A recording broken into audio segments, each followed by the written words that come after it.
what is required of them. So we are going to hear some really great papers and some really interesting work that's being done at an undergraduate level that is similar to what is required of graduate students in graduate programs. So I know something I didn't run into until I started my master's program.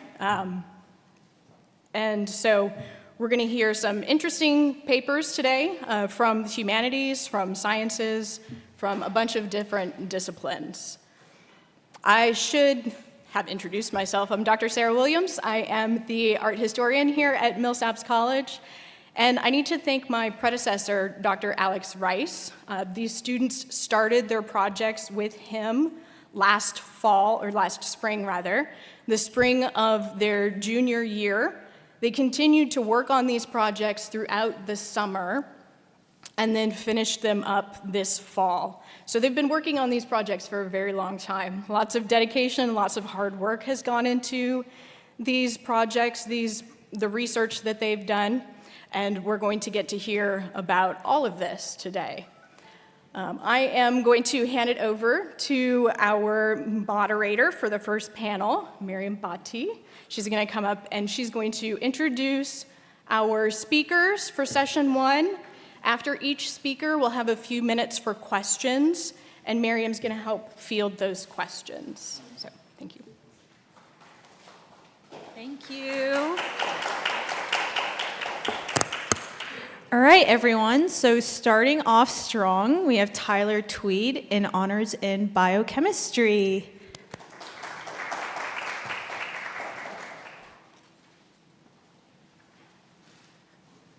Hello, I'm Tyler Tweed, and I'm here to present to you today my honors project titled The Development of Pyridine HIV Integrase Inhibitors. First of all, I would like to thank my advisor, Dr. Wolfgang Kramer, as well as the undergraduate students who have worked on this project, as well as Drs. Jacques Kessel, Julie Pigsa, and Matthew Donahue at the University of Southern Mississippi, as well as Mississippi InBrave for funding this research. HIV, or the human immunodeficiency virus, is one of the world's leading infectious viruses. Approximately 1 in 7 individuals living with HIV still remain unaware of their infection. And this can develop into AIDS, which is the acquired immunodeficiency syndrome if left untreated. As of 2025, 40.8 million people worldwide live with AIDS, with 1.3 million new infections and 630,000 deaths reported in the past year. Since the first reported AIDS case in 1981, 44.1 million people have died, and there's no known cure for AIDS. HIV is very prevalent in the southern United States as well as Mississippi, as you can see here. And its structure contains 2 viral mRNA strands, as well as the enzymes integrase and reverse transcriptase that are housed inside of a capsid, which are enveloped around this lipid membrane studded with these specific glycoproteins.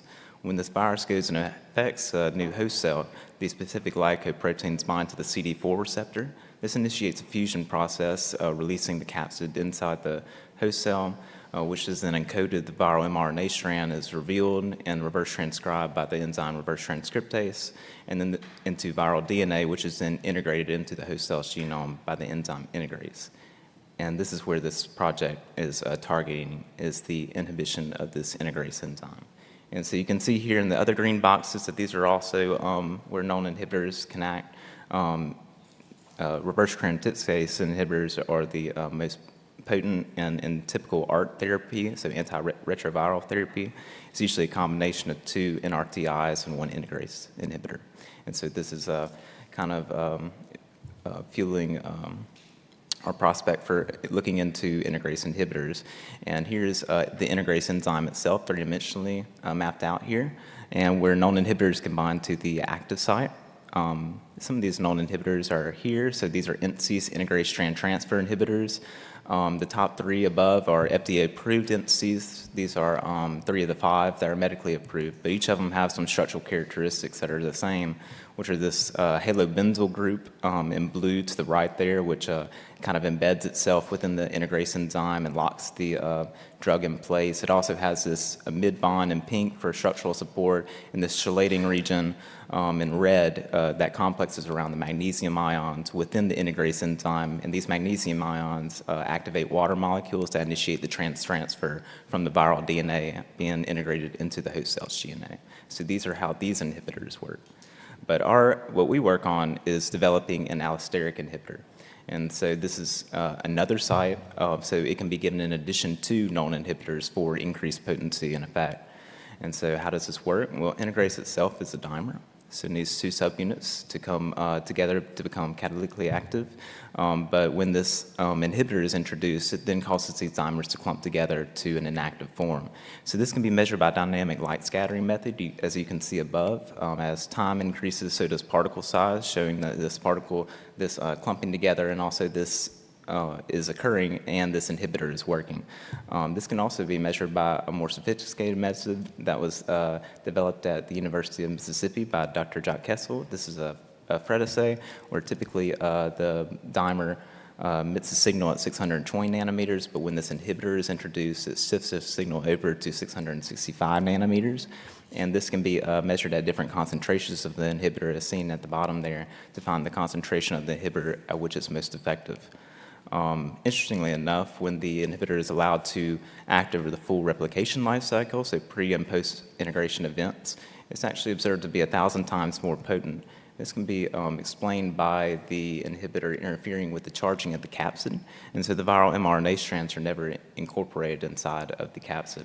And so when this virus goes and infects a new host cell, it's shooting a blank inside of it with nothing to reverse transcribe, which can explain the very high potency observed for these allines, these allosteric integrase inhibitors.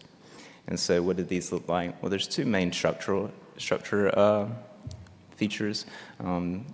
The pyridine and the quinoline. The pyridine is a single ring structure to the right, and then the quinoline is a two ring structure to the left. There are numerous other ones as well, but these are the two most common. And we work in collaboration with other groups as well to develop these inhibitors to all send to Dr. Jacques Kessel for biochemical analysis at the University of Southern Mississippi. You can see here that they all work on the quinoline structures, which are a little bit more established syntheses, and it's easier to get certain groups in positions on the ring. But we focus on the single ring pyridine structure, which is a little bit more challenging. But this is what our synthesis looks like. And we first start with commercial reagents, diethylmethylmalonate and ethylaminocrotonate, and condense these under high heat, 200 degrees Celsius under argon, to form this hydroxy ester to the right there. And our target compound is all the way at the bottom to the left. You can see in place of the hydroxyl groups, the OH groups, we have the aryl groups in color, and then we also have a carbon inserted into the side chain, which is the most difficult part of this synthesis. And so, but to do that, we have to first chlorinate the hydroxyl groups with POCl3 to enable the downstream palladium coupling, and then also develop the side chain to insert the carbon with the correct oxidation state, and then also finally selectively palladium couple on the substituents. And these can be exchanged depending on what USM is requiring. And so the two main strategies for the development of the side chain after chlorination with POCl3 is one of them is the TBS-MAC addition, so tert-butyl mass acyl cyanide addition strategy.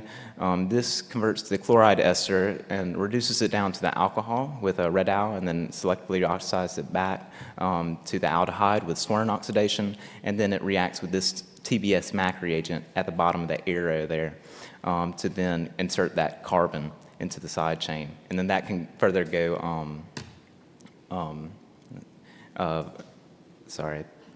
and then to afford the target compound, you would need a fluoride deprotecting agent, such as TBAF, and then a tert butylation to afford the target compound. But the second strategy is the bode-sulfur ylide homologation reaction. This is where you take the chloride ester, hydrolyze it to the acid. This is then activated by the peptide coupling reagent HBTU, and then which then enables, once the sulfur ylide at the bottom is deprotonated, allows for that nucleophilic acyl substitution onto the side chain, which is then oxidized off in the last step with oxone to the alpha keto acid, which can then be reduced and then tert butylated to also afford the carbon compound. But I thought, this was a synthesis previously done by a previous honors student. I did this also during my freshman summer year of research, the bode-sulfur ylide homologation, but I thought it was pretty interesting that he put this in his paper. And because in these next few slides, we actually did make the TBS MAC reagent, and we in the gram scale, and we were able to detect it and verify it with our instrumentation here at Millsaps College. And so I thought that that was just kind of cool. But how did we be able to even do this? Well, this was enabled by Dr. Julie Pix's published 2023 paper, The Scalable Preparation of the Mass Acyl Cyanide TBS MAC. And you see the reagent to the right there. This is a three-step outline. And so where first nitrile is deprotonated with sodium hydride to form the sodium enolate, which is then protonated in water-free HCl and diethyl ether to form the enol, which is then reacts with peracetic acid and acetic acid to form the unstable hydroxymelononitrile, which then attacks TBS chloride in the last step to form the OTBS MAC reagent. But not to bore you too much with all the reagents and talking about that, but I really wanted to focus in on just the third step and see kind of what all goes into a reaction that we do here. And so keep in mind that this is just one step of a three-step synthesis just to make a reagent for our project, because we couldn't buy this reagent online as it's time sensitive and degrades in around 2 weeks. And so we had to make this fresh in-house. And so we looked through the materials and methods and also the supplemental materials. This was pretty nice because it included pictures, which is usually they don't. But once we saw that this is something that is feasible here at Millsaps, if we kind of get creative with some apparatuses and setups, we were really wanting to do this. And so then it was time to perform the procedure. And there's a lot that goes on in here, ordering the chemicals, building the apparatus, keeping a track of the reaction, a log notebook such as this. This is for just this third step here. But so after we had performed the procedure and set up the apparatus, and after it was complete, then we usually have a round bottom flask filled with a lot of liquid that needs to be removed. And so we use a rotovac for this, and this is this part we had to be a little bit careful with because we use peracetic acid, and this contains peroxides, and so these can become explosive if concentrated under vacuum, can form crystals that can explode in mechanical motion. And so we use this steel door that we got from the bottom of Olin as our blast shield for this old rotovac that we hooked up like a diesel engine to try to remove the solvent, just to be cautious, but it was very small amounts. But I also left this very niche meme in this from a previous presentation. But after we had removed the solvent, there's still impurities within the flask, and so we need to remove these. And so we do this by column chromatography, and this is what it looks like at the bottom. Down below, we have these glass columns that are filled with silica gel, and you can see we elute solvents through them constantly. You can see the two compounds separating out there, the dark and the light. And we collect fractions in test tubes, and this is how we kind of collect each individual compound and remove the impurities from our desired product. However, sometimes these can carry over into different fractions, and so we also need to monitor this by thin layer chromatography, so TLC. And this basically works the same as column chromatography, but in reverse. So we're actually loading our product at the bottom and then dipping it in solvent. It then goes up the plate and separates the compounds out. And so this is what it looks like here. For example, two compounds separated in our TLC chamber in lab. And then, but this can also be used for time studies as well. So you can see the top spot is disappearing after 20 minutes, and then the bottom spot is appearing, the product is appearing after 20 minutes. So this is kind of useful for us in lab to just kind of quickly monitor reactions, and then oh, okay. I'm sorry, I wasn't briefed. Sorry. But yeah, so once we have, but this is only useful for conjugated systems and such as these rings you see on these structures here. However, our compound didn't contain a conjugated system or a ring, so we had to use a more photographic method. You can use different stains for this. We used an iodine chamber, and so we were able to kind of visualize this way and find an RF value. This is how much it moves up on the plate, and it was exactly what was reported in the literature. And so we were very confident that we had actually produced this compound. However, we still didn't really know if we had actually obtained the reagent yet. And so the only way really to determine this is by NMR.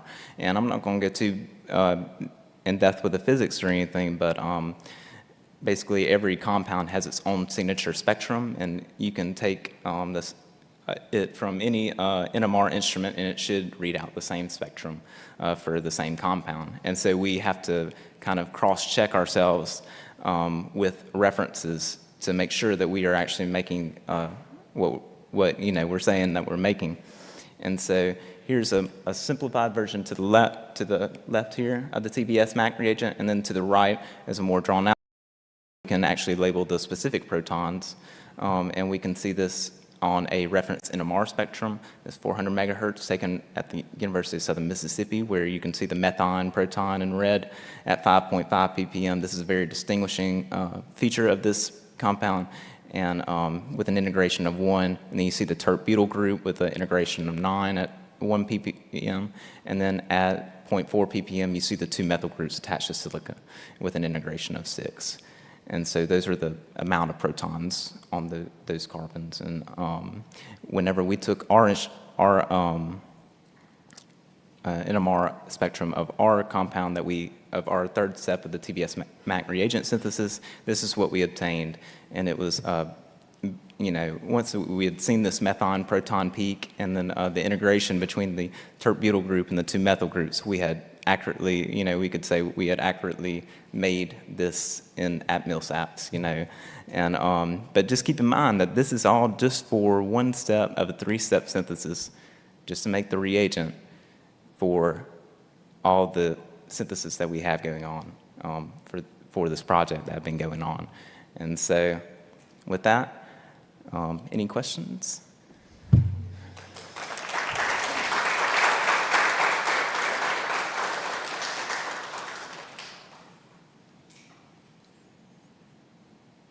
Dr. Graham?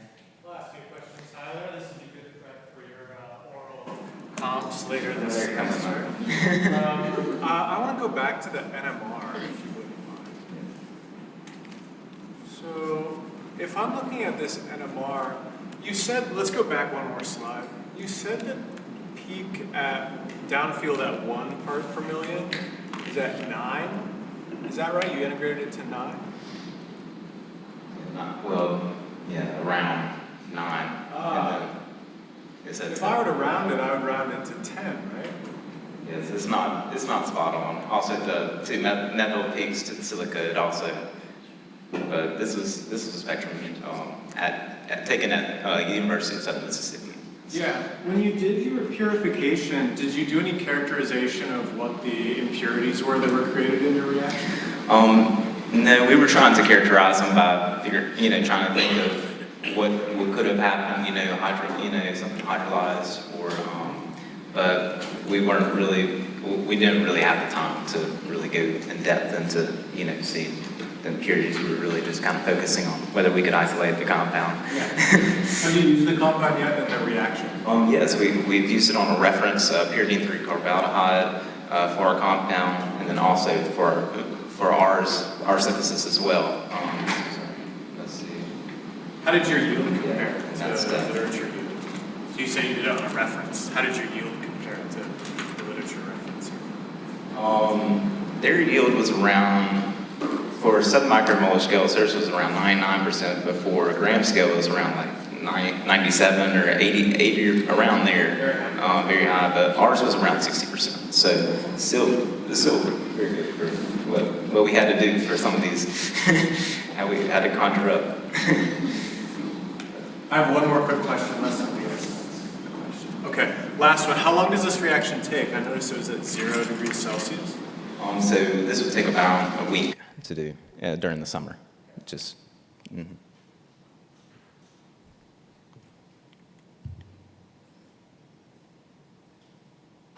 Anyone else?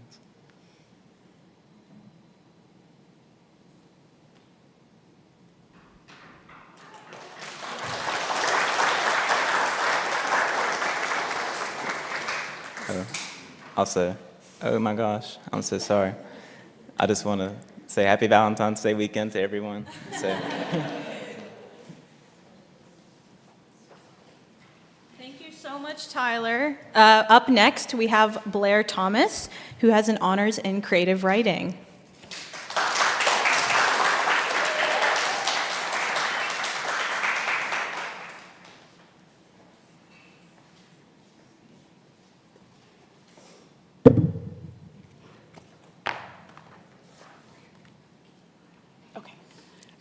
Hi, everyone. My name is Blair Thomas, and I'm here today to present my creative honors research project, As Told by Black Women. So just to give you all an overview of everything we'll be covering today, so first I'm going to go over my project backstory, then I'm going to explain my research question and my methodology, then I'll give a brief history of poetry and Black representation within it, how I've developed my craft, how I proceeded with doing my interviews. I'll be doing some readings from As Told by Black Women, and then I'll have time for questions and comments. So, the idea for this poetry collection actually dates back to my junior year of high school. I was a part of a creative curriculum program called Grounded in Memphis, and there I wrote the first iteration of this collection, which was called The Anxieties, Realities, and Joys of Being a Black Girl. Since being at Millsaps, I have been primarily focused on academic writing and research, and when I found out I was eligible to create an honors project, I knew that this was the perfect opportunity to improve and complete my first collection.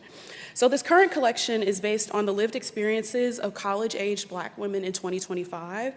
This collection is unique in that it uses interviews to gather the real stories and incidents that have shaped the experiences and the worldviews that these Black women have. And the goal of my collection is to carve out more space for Black women to be accurately represented in literature. So this led me to develop the following research question. How can poetry be used to document and represent the lived experiences of young Black women that resist stereotype representations of Black womanhood? This was a qualitative, interview-based research project that uses poetic narration to serve as analysis and representation. To do this, I conducted interviews with 10 Black women, asking them questions about their identity and personal experiences. From there, I transcribed the audio recordings I made from the interviews, and I used those transcripts to transform them into the stories told to me into the poems I have today. And also, when approaching this research, I questioned whether I should tackle this topic creatively or sociologically due to the nature of the topic. However, me and my director ultimately decided that a creative approach was best because it allows me to share these stories along with the emotional impact that it's had on the women's lives, the emotional impact that these small, seemingly minuscule moments have had. Whereas a sociological approach would take these moments and try to interpret them as data and what those moments say about our society as a whole. So just a brief history of poetry and Black representation. Poetry is one of the oldest forms of written expression spanning over 1,000 years, with most authors being white men. There are very few poems written by Black women compared to the amount written by white men and women. More works have been written by Black women over the past 150 years than ever before, but there is still a very disproportionate gap between these groups. As a result, Black women have been described, categorized, and stereotyped by outside sources. People have been writing at and about Black women instead of listening to and writing for them. I feel that this imbalance in accurate Black female representation is not addressed, the voices of Black women will be lost in history. Right now, in the current state of the world, marginalized voices are being drowned out in favor of a picture-perfect America as those who prefer it to be. But without the voices of Black women, we will lose creative sources of light and unique perspectives on the world that you can only get from living as a Black woman. I understand that there are Black female poets like Natasha Trethewey, Gwendolyn Brooks, and Audre Lorde that have written about these topics before I have. And I also understand that there are academics like Patricia Hill Collins who have done extensive critical thinking about this topic too. However, the Black female identity has rarely been properly expressed, and I wanted to add my own contribution. To do this, I have created my poetry collection called As Told by Black Women. It houses 20 poems and 3 haikus that are based on the moments in the interviewees' lives that I felt would make the most dynamic and revealing poetry about the Black female experience. So, to learn how to write this collection, first I had to read various books and articles, and I had to produce weekly 2-page craft essays detailing what I found interesting or what stood out to me. So Dr. Pickard, my director, and I met starting last spring to discuss my findings, which often would include what stood out to me and how a theme was portrayed or how the text was structured visually. So the text I read included academic articles about Black female stereotypes, memoirs about the lived experiences of Black women, and also Black female poetry. I also read a textbook about the art of poetry itself and the different types of poems one can write. Reading these texts helped me to learn about the ways other authors have written about these topics and provided me with a sense of stylistic inspiration. Therefore, poetry is the best medium for this project because it works to capture a moment in time and the associated emotions to give the reader in this context a greater understanding of the emotions that Black women carry and the experiences that they have that they may not have had before reading my poems. And so I felt that using interviews was necessary to this project as my source of inspiration because this project works to break down the perception that Black women are a monolithic species. I feel that we all have our own unique lives and experiences, and as a writer, I just feel that it would be inauthentic to myself and to the purpose of this project to write solely based off of my own life. To develop my questions, I first began by meeting with my second reader, Dr. Evans, and we brainstormed for about 2 hours about the various topics that affect Black women, and we shared our experiences as 2 Black women of different generations. And so we came up with the following topics that my questions came from: introductory basics, race-based social interactions, relationships and body image, beauty and physical appearances, friends and family, mental health, and working and motherhood. As we kept talking, we realized that the underlying theme behind all these topics is identity. There are some experiences that Black women face that are unique to them, and there are some experiences that span across generations. This conversation between me and Dr. Evans helped me to create the 23 questions I used to interview my subjects. I did my interviews in 2 segments. I interviewed the first 5 women in April of 2025. Some of them I interviewed over FaceTime due to them attending schools in different states, and I met with those who were available to me in person in the Riggs room in the library.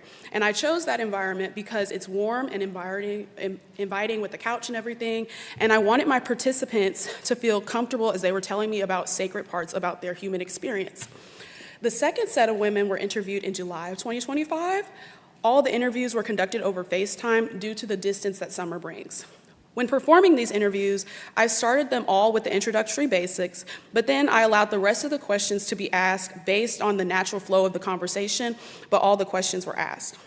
This research, however, does have limitations because all the women who participated are connected to me in some way. I know some of them from high school, and I know the majority of them from my time here at Millsaps. But they are all unique individuals, each with their own cadence and groove to move through the world with. And that is what guided me as I wrote this collection. So with that being said, I'm going to read some poems from my collection as told by Black women. And in my manuscript, my collection is divided into 3 parts based loosely off of the stages of human development. So this first section is called Early Days. And my first poem is called Candied Yams. After sweet dreams and slumber held me, I awoke and wandered to find you shaving yams. That glass round table, its tablecloth rarely changed, your chair bronze, embossed with Baroque swirls, your 2 pillows stacked high for your comfort, a white plastic bowl in your old school ways, a small knife to the skin of it. Peelers were too modern for you. Food Network is on. Every recipe shown activates your mind. The personalities of Giada and the Pioneer Woman kept you sane. You sit and nurture those potatoes like your kin. The yams caramelized to perfection. Little orange hockey pucks, drenched in butter, cinnamon, and cane sugar. Your glaze coats the back of the tasting spoon, dripping back into the sea of brown sweetness. Tiptoeing to the stove, I am simply joyed to be with you. Once the spoon hits my lips, the rest of my plate can't compare to those sweet, sweet yams. Okay. And so this poem is inspired by me. Actually, some of the poems are about me. I have a lot of vivid memories of my gran and her candied yams and how the glaze was a delicious brown sugar sludge that no one else in my family can replicate. So I recalled my memories of her kitchen and the things that made her unique to me. This is the first poem I wrote where it clicked for me and I finally understood how to build a world and to set a scene for the reader to immerse themselves in. This attempt is what guided me throughout the rest of my process. Shortchanged.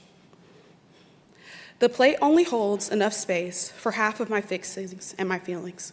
Mac and cheese, corn on the cob, baked chicken. Before my fork makes it to my mouth, I quiver in suspense of questions. A backyard lined with faces I've never met, stapled into plastic white folding chairs and tables. My mother addresses them as family. The people stare, and I'm confused. Hair as loose as my favorite muumuu holds me together. My body thin like the patience everyone has for me. My cousin interrogates me to figure out what I am. She flips her box braids over her shoulder as they fall down to the top of her wide-leg jeans, which meet her Timberland boots. Her confidence interests me. She's already made rounds with everyone, socializing and laughing at the jokes the way a real black girl is supposed to. Eyes askance and fidgeting, my legs uncontrollably jittering up and down. I feel my identity seep through my pores like a stench that stalks me. Still showing off my knowledge of spades and classic black movies, the conclusion of my story already written. I'm shortchanged for experiences and appearances that totally align with theirs. The Gap band drones on in the background, my focus only being my place in this weird environment. I'm struggling to investigate who I'm allegiant to. No one else is rushing to figure it out. And so the person that this poem is based off of has a very intersectional and multicultural identity. And because of that, her relatives on every side of her family are constantly asking her questions about who she feels the most closely connected to. And so because of that, her perspective is guided by what she does and doesn't know about Blackness.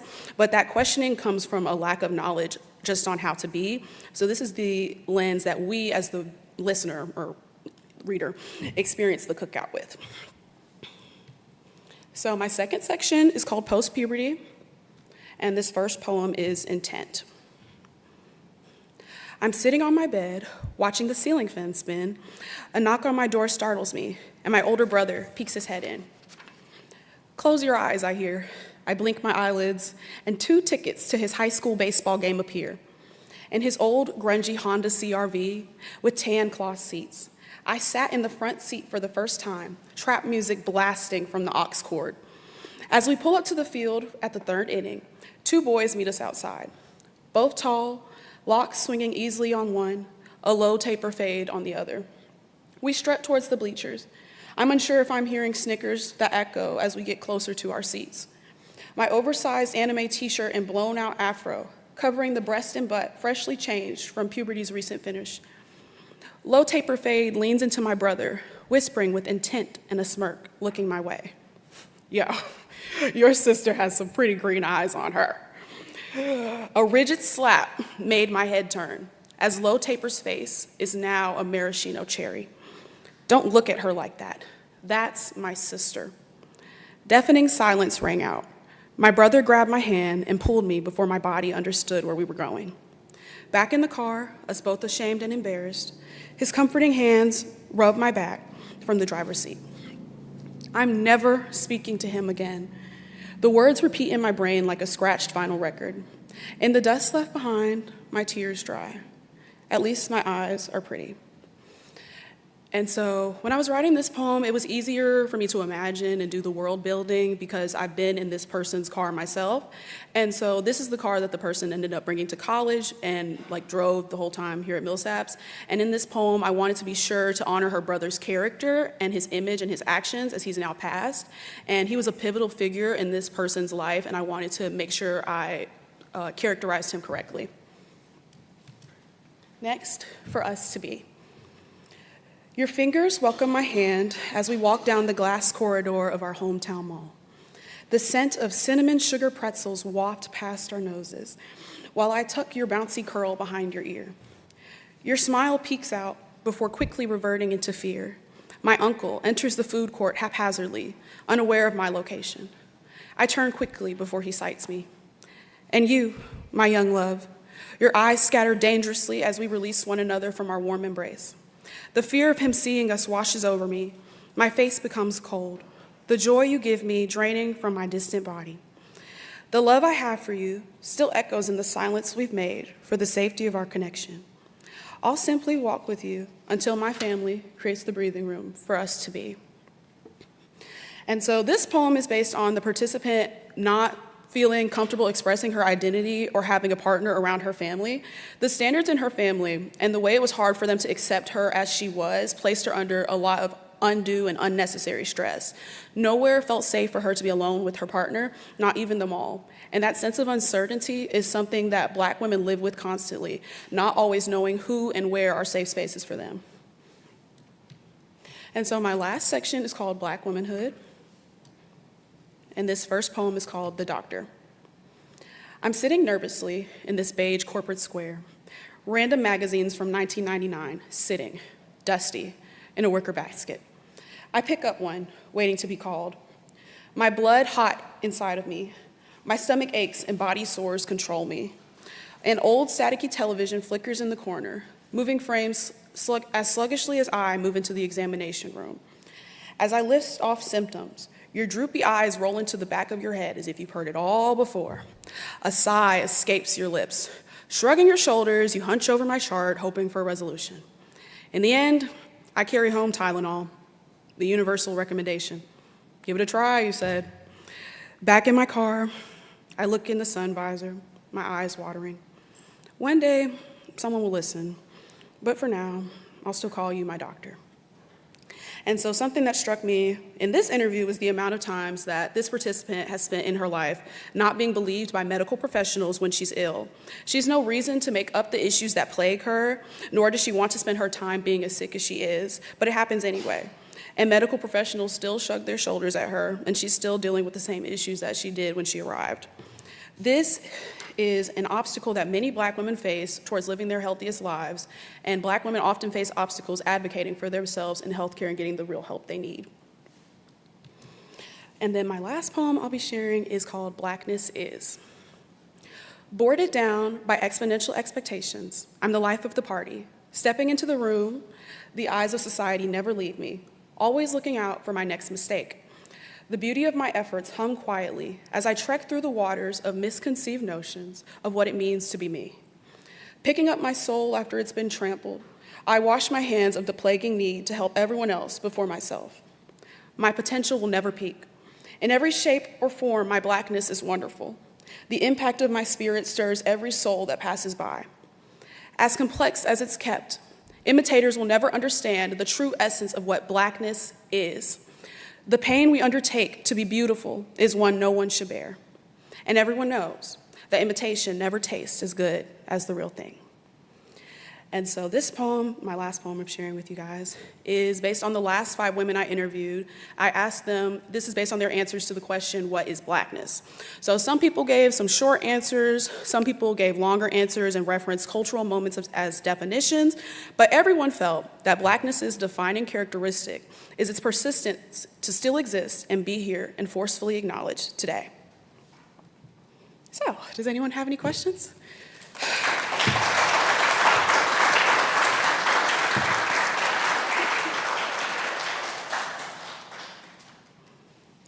Dr. Franny or Jules, whoever. What state of mind do you have to find yourself in to be able to write such potent poetry? Well, first I would read the transcripts over and read the emotional part of what they're saying, and I would read the full context of the story. Then after that, Dr. Pickard and I worked on something called world building.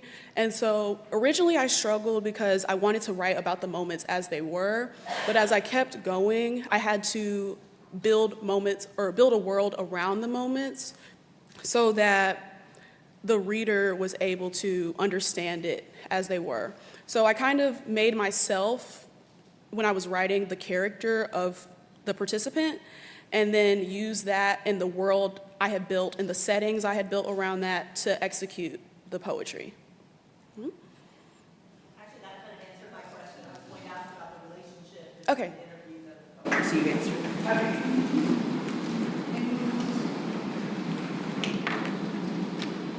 Thank you, guys.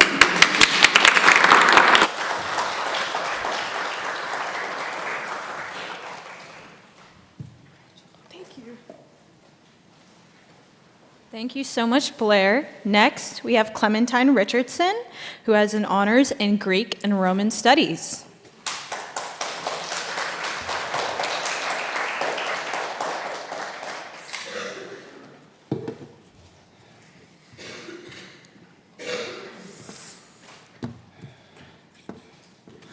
Thank you for the kind introduction. I would first like to begin this presentation with the same point of interest that led me to begin this project initially. The frequency with which political discussions today call upon the idea that gender has always had a fixed meaning, the binary between man or woman. It is only now, they say, that gender has become complex. Of course, the fixed nature here relies on the subtext of this talking point, that gender is simultaneously a biological binary between male or female sex. This conflating of gender and sex at birth has been used to justify countless harmful beliefs over the years. But to me, its most interesting outcome by far is anthropological. If sex and gender are practically the same, then gender must be identical across all times and cultures, as we all are part of the same species. However, as I've studied the classics, becoming more and more aware of how different cultures could have very different notions of gender, this problem began to intrigue me. How did ancient people, particularly the Greco-Romans, distinguish between sex and gender themselves, if at all? If they fell along similar lines that we do, how did they react when individuals or groups betrayed this idea of gender as sex? It was throughout the process of answering this question when this project began, and it was from there where I would eventually develop a new framework for understanding gender in the Greco-Roman world, one which produced a surprisingly modern conclusion. It was not entirely uncommon for Greek and Roman writers to think about gender as if it were an internal identity, rather than falling along the lines of biology. This framework and the way it supports such conclusion will be the bulk of what I discuss here today, utilizing two examples to demonstrate the framework in action: the Greek hero Achilles and Caeneus. I will cover these examples and the structure of my research momentarily, but it is first necessary to cover a few important definitions which will be useful to understand. As I discussed before, there has, for a while, been a somewhat ubiquitous belief, particularly in Western society, that the gender binary of man or woman is functionally indistinguishable from the sex binary of male or female. It is this understanding that your sex is your gender, which is known as biological essentialism. All this means is that in this framework, gender is defined by some essential, i.e. fundamental characteristic that you have, which is biological, like your sex assigned at birth. Importantly for later, gender essentialism is any framework which takes an essential characteristic and define gender through it, regardless of if it is biological. However, gender constructivism, alternatively, posits that gender is instead constructed by how each society, based on one or more of an individual's non-essential traits, define gender. In practice, this just means that your gender is really just a culmination of how you present yourself, whether via clothing or makeup or hairstyles, etc. As citizens of the modern world, these theoretical concepts should feel familiar.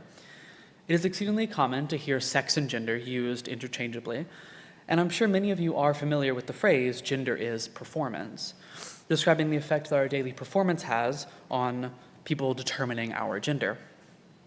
And while those in antiquity did not have these exact terms or phrases, a cursory glance through classical literature shows that these ideas would not have felt too unfamiliar to them either.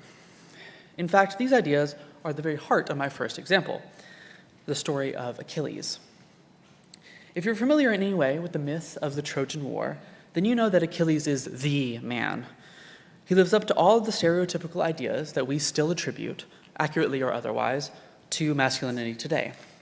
Leadership, participation in warfare, a perceived invulnerability, etc. And Achilles too embody many of their ideals concerning masculinity as well. Despite this, the mythological tradition of Achilles explains his delay in joining the Trojan War with a story that might surprise a modern audience. In it, Achilles hides away on an island disguised as a young woman. You might then ask, how could the ancient Greeks and Romans be okay with such a traditionally masculine hero hiding from war while dressed up as a young woman? Well, it is clear that they aren't, at least not entirely. Notably, some of the elements of the myth are emphasized from the get-go to downplay any potential questions raised about his masculinity. One of the first of these elements is that Achilles' mother, Thetis, is a driving force behind his stay on the island. Because he had no agency, it seems rather obvious, even today, that he hasn't really lost his masculinity, nor has he certainly become a woman. Using our modern frameworks, this becomes even clearer. His sex at birth remains the same as before, and while his performance of gender might be feminine on the island, it does not stay the same way when he returns later to fight at Troy. Interestingly, however, in a later Latin epic by Statius entitled the Achaeid, we can see that the character of Thetis comes to the same conclusion using a very different frame of reference.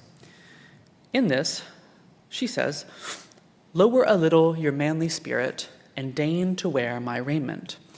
If the Trithing carried Lydian wool in his hard hand and womanish spears, if Bacchus it beseems to sweep his footsteps with a gold-embroidered robe, if Jupiter donned a virgin's limbs, and doubtful sexes did not rob great Caeneus of his manhood, pray allow me this way to escape the threat and the baleful cloud."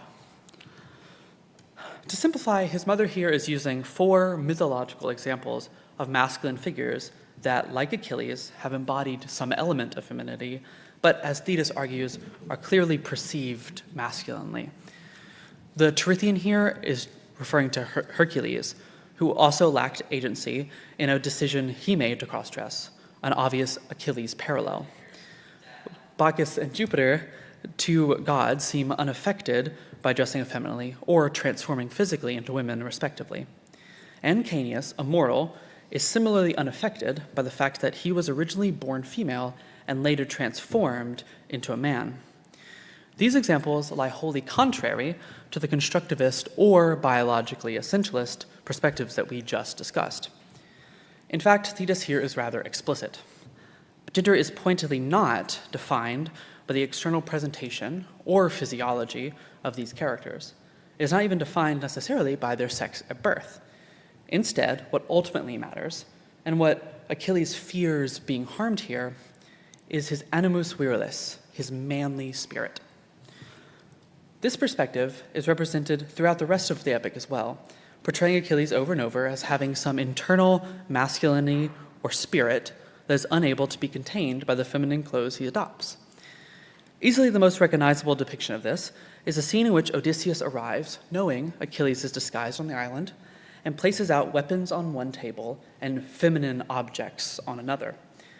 Achilles, unable to control himself, rushes forward to the table of weapons and takes up a spear, bursting out of his disguise. We can see some notable depictions of this scene here. And it is apparent that these also maintain this idea. Achilles' masculinity is visible, regardless of his attire, and is shown to influence his actions without very much regard to his agency. This perfectly encapsulates the perspective of my framework, that Greco-Roman authors and artists frequently operate under a kind of internal gender essentialism, just as today, gender is increasingly more likely to be defined as who you are on the inside, unable to be helped. Much of my paper then goes on to test the upper bounds of this idea. Even though Achilles does seem to be depicted having a more internalized gender, he is clearly the demographic in which this would be the most acceptable. A mythological and heroic man who's being observed by a highly patriarchal culture. However, through a handful of other detailed examples in antiquity, I consistently found that the idea of internal gender was not only a fruitful means of analysis, but it was one which could be demonstrated to some degree in a wide range of social and religious contexts. It showed up in Athenian legal cases, comedic and philosophical dialogues, Roman poetry, and many more. The example, however, which I believe does the best job contextualizing this trend for us, is one which you've already all heard today, Caeneus, the man who Thetis told Achilles was not robbed of greatness by his ambiguous sex. Caeneus is who I ultimately decided to end my paper with, and so he is who I will use for the end of our talk here as well. But first, for the necessary context, we can see the clearest picture of the Caeneus myth in Ovid's Metamorphoses, which reads, "Famous for beauty was Laodice's daughter Caeneus, most lovely of all the maids of Thessaly, a maid vainly yearned for by many suitors. And Caeneus would not consent to any marriage, but, so report had it, while walking alone along a lonely shore, she was ravished by the god of the sea. When Neptune had tasted the joys of his new love, he said, 'Make now your prayers without fear or refusal. Choose what you most desire.' Then Caeneus said, 'The wrong that you have done me calls for a mighty prayer, the prayer that I may never again be able to suffer so. If you grant that I not be a woman, you will grant me all.' She spoke the last words with a deeper tone, which could well seem to be uttered by a man, and so it was." It is clear from Ovid's retelling, once this transformation was complete, Caeneus' status as a man was solidified. Ovid would later go on to describe Caeneus' journey afterwards as being a Greek hero, even being called at one point mightier than those fighting at Troy, Achilles included. This alone might feel surprising. Someone assigned female at birth is, according to the Greco-Romans, able to surpass some of the most notable Greek heroes in terms of might and masculinity when given a male body. Yet, as we saw before, Jupiter transformed himself into a female at one point with no change in his perceived masculinity.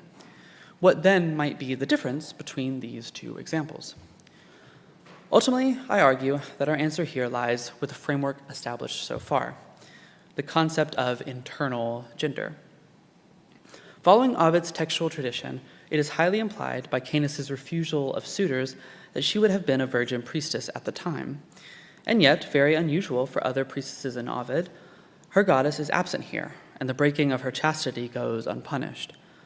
This, coupled with her ability to demand retribution from Neptune, presents Caeneus with an exceptional amount of agency for someone in her societal position. All of this then comes to a point when Caeneus describes her greatest desire, that Neptune make her a man. This continuous masculinizing of Caeneus before his transformation and his rise to being a mythical Greek hero afterwards indicates that at the end of the day, gender is defined for the Greco-Romans as the realization of an individual's eternal and essential self. This eternal self is what allowed Achilles to dress in woman's clothing, and it is what allowed Caeneus to be born female, as their status as men was not reliant on their sex, but on their masculine spirit. Thank you.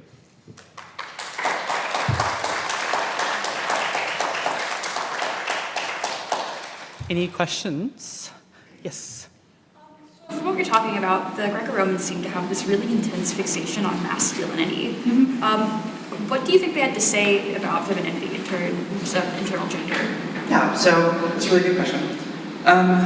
There are not many examples of feminine identity being expressed in the same way as the two examples I picked, which were very focused on masculine identity. Achilles and Caeneus both. And unfortunately, this is just because the Greco-Roman society is obviously very patriarchal, right? And so the few that we have where there are individuals maybe that have a feminine, identity, but are outwardly, or not outwardly, but like assigned male at birth, maybe you could say. These are incredibly charged and negative textual examples, which does make it a little hard to navigate, which is why I picked two, rather clean examples. But we see that there are similar trends in how they represent individuals who they believe have a similar internal femininity. They are just not expressed positively, right? And so they would have whole hosts of negative traits which they would assign to both cis women in the ancient world, as well as people who they deemed having a feminine sort of spirit. So there are parallels there. They're not good, they're not clean examples, and they're very complicated, each one, with how rhetorically they're tackling gender in that regard. But they do exist, and when they do think about femininity as well, they tend to, although not always, portray them internally in the same kind of way. Does that answer? Yeah. Cool. Any others?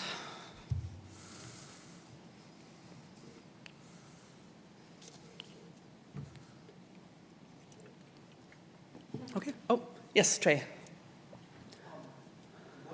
Is there any example of a mythological figure having neither a masculine nor feminine spirit, but one more fluid? So there's a couple of like big examples in mythology, in particular, where their physical form is kind of in flux. I am thinking there's Hermaphroditus, and there's also, I can't remember its name right off the top of my head, but this god is typically denoted as a man, or presented masculinely, but undergoes a feminine, change into a feminine, Tiresias, I think, yeah, and undergoes a physical change, and it lives and exists femininely for a while, but then goes back. And so you have physical changes, which do fluctuate how they're referred to a little bit, but typically a lot of these are treated masculinely generally. None where it seems like their internal state seems neutral. But the Greco-Romans are also very extreme. They don't like to pick middle grounds very much. So yeah. Not off the top of my head. I could be wrong, but not off the top of my head. From what I researched, I don't think there is a good example. But yeah, thank you. Anything else? Yes, Katie. Exploration, and at least from what you're talking about in Roman mythology. Wait, sorry, what? Yeah, that was the question. Okay. There seems like there's a lot of gender exploration in Greco-Roman mythology. Why do you think this is? Oh, why do you think? Okay, I just thought you just stated that there was a lot of Yeah. Okay, I was like, that's not a question.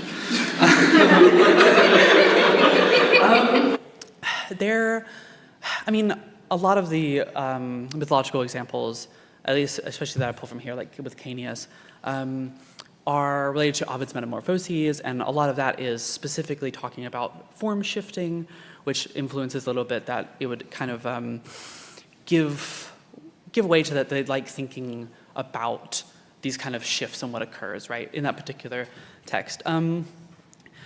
Whether or not there's a good reason why gender seems to present itself more in mythology, it seems like it's more accessible in terms of the ability to play around with it. I mean, gods can just instantaneously change one way or the other, and that magical capability gives you some fluctuation there that would be much easier to kind of explain away. You don't have to like go through any process of like how that would work out, right? Yeah. I don't think there's a good, clear answer, I don't think, but yeah. Cool. All right. Thank you.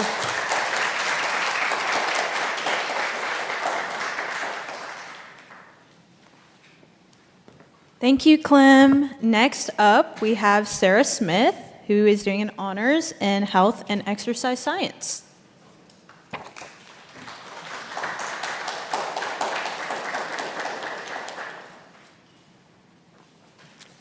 Hi, everyone. I'm kind of short. So I did my research on respiratory exchange ratio in fasted versus non-fasted states. So just to start, respiratory exchange ratio is going to be the ratio of CO2 production to O2 consumption in the body. There are a few ways to measure this, but the current most accurate and the current gold standard for testing is going to be via indirect calorimetry with a metabolic cart. And the data that we get from doing tests like these can provide a lot of insights into a person's health, including their TDEE, and this stands for Total Daily Energy Expenditure. And this is going to be the total amount of calories that one burns in a day. And this kind of ties directly into my next point about how it can provide insights into weight management. So for example, if someone knows their TDEE, and then they can also track their eating calories, and from there they can kind of compare calories in versus calories out to determine if they're in a caloric deficit or surplus. And then from there they can develop a plan based on which way they want to go, if they want to gain weight, lose weight, or stay the same. It can also optimize training programs. This is going to be especially important for athletes. So it can help determine if they're exercising in the proper intensity for their metabolic and physical goals. And lastly, it can provide the breakdown of nutrients being used to fuel activity. And this is going to be the most relevant insight from my study specifically. So looking at kind of what I mean by that, I will explain where these specific ratio values come from in a minute, but for now I just kind of wanted to show context about what they represent. So when we have a respiratory exchange ratio value of 0.7, that is going to mean that we are using 100% fats to fuel our activity, so 100% fat oxidation. When we increase to about 0.85, we are now going to see a mix of the substrates, so both fats and carbohydrates now being used to fuel our activity. And when we get all the way up to a ratio of 1, this is going to be 100% carbohydrate oxidation. So now we have 100% carbs being used to fuel our activity. So circling back around now to where those values come from, starting with fats. A little bit of background about fats is we know they are very readily available in the body. We store them in our adipose tissue, and they are broken down via lipolysis and beta oxidation. Fats are going to be very energy dense. So for example, 1 gram of fat yields about 9 kilocalories worth of energy. However, fats are not very oxygen efficient, meaning that they require a lot of oxygen to oxidize or break down. And we can see that in the balanced chemical equation for palmitic acid. Palmitic acid is going to be the most common saturated fatty acid found in plants and animals. And we know we get the respiratory exchange ratio by dividing the carbon dioxide by the oxygen. So if we take those 16 carbon dioxides divided by the 23 oxygens, that is where that 0.7 number comes from. So because fats require more oxygen to break down, they also require more time to break down. And when we see a respiratory exchange ratio of 0.7, that means that we are primarily at rest or at very low intensity exercise. And this is because we really don't need ATP very quickly at rest, so we can rely on fats to supply this. And this can be compared to our other substrate, which is carbohydrates. We again get carbohydrates primarily from our diet, and they can be metabolized both aerobically as well as anaerobically. Unlike fats, carbohydrates are not very energy dense. So 1 gram of carbohydrates yields only about 4 kilocalories worth of energy as opposed to fats, which was 9. However, carbohydrates are much more oxygen efficient, meaning that they require less oxygen to break down. And we can see this in the balanced chemical equation for cellular respiration. So we divide those 6 carbon dioxides by the 6 oxygens, and that is where that ratio of 1 comes from. And when we see a respiratory exchange ratio value of 1, this now means that we are exercising at a very high intensity. And this is because now we need ATP very quickly, so our body shifts to carbohydrates to supply this. So having that background now on carbs and fats, I then turned to previous research to help kind of guide the design of my study as well as help me form my hypothesis. So in this study specifically, I don't know if this is oh, there we go, okay. So in this study specifically, they fed their participants a high carbohydrate diet as well as a high protein pre-exercise meal. I'm sorry, I meant high carbohydrate and high protein pre-exercise meal. So the CHO is going to stand for carbohydrates, the casein, I don't know if I'm saying that correctly, and then the whey, that's going to be the proteins, and then PLA stands for their placebo group. So I wasn't totally interested in the proteins because the way that I was looking at respiratory exchange ratio, the proteins were not really relevant. So I instead focused more on the the carbohydrate group. So the results of their study found that carbohydrate oxidation was higher following a high carbohydrate pre-exercise meal. And these results led me to choose my meal replacement bar as well as form my hypothesis. So I decided to give my participants a high carbohydrate pre-exercise meal as well, and I did this in the form of a chocolate chip Cliff Bar. So this Cliff Bar was 250 kcals total. It was 65 to 69% carbohydrates, 17 to 20% fat, and 15% protein. It was also helpful for me forming my hypothesis, in which I hypothesized that respiratory exchange ratio would increase in the non-fasted state. And I came to this conclusion because we know from the results of their study that carbohydrate oxidation was higher following a high carbohydrate pre-exercise meal. And with respiratory exchange ratio, a higher carbohydrate oxidation generally correlates with a higher respiratory exchange ratio. So to say that all a little more concisely, the purpose of this study was to examine if there was a difference in respiratory exchange ratio between fasted and non-fasted states during various exercise intensities, and I chose resting, walking, and running. And it was hypothesized that respiratory exchange ratio would decrease in the fasted state and increase in the non-fasted state during all three of those activity levels. So from there, I was able to kind of develop my methods. So the very first thing that I did was I obtained IRB approval. I then recruited subjects, and I scheduled each subject for 2 separate testing days. On the first testing day, they were to fast for 8 hours, and once they arrived at the testing site, we completed the informed consent form as well as the PAR-Q Plus form. PAR-Q Plus stands for Physical Activity Readiness Questionnaire, and this was just a questionnaire that assesses physical and cardiovascular health to ensure that there are no underlying health conditions that may be present that may affect the results of the study, but more importantly, put my subjects at risk of being injured during the test. So once we completed that, we then moved into the anthropometric measurements, and this included things like age, height, weight, BMI, and percent body fat. So after that, we started the actual data collection portion of the testing. And with the specific software and the gas analyzer I used, I was able to record VO2, VCO2, respiratory exchange ratio, percent carb utilization, and percent fat utilization. So in the resting phase, I just had my subjects sit quietly and comfortably in a chair, and they were allowed to be on their phone, and I just recorded their resting data for 10 minutes. We then moved into the walking phase, where I had them walk on the treadmill at 3 miles per hour at 0 incline for 10 minutes. And then we moved right into the running phase, where I had them run on the treadmill at 6 miles per hour at 0 incline. And once we completed the running phase, that kind of concluded the first day of testing for that particular subject. And then when they arrived on their second day of testing, they were still to complete that 8-hour fast, but this time they were to eat their Cliff Bar 30 to 60 minutes prior to testing. And then when we started the data collection, we completed testing in the exact same way as the first day, so we did it in the same order, resting, walking, and running. And then we also did the same treadmill grade, and everything was the same.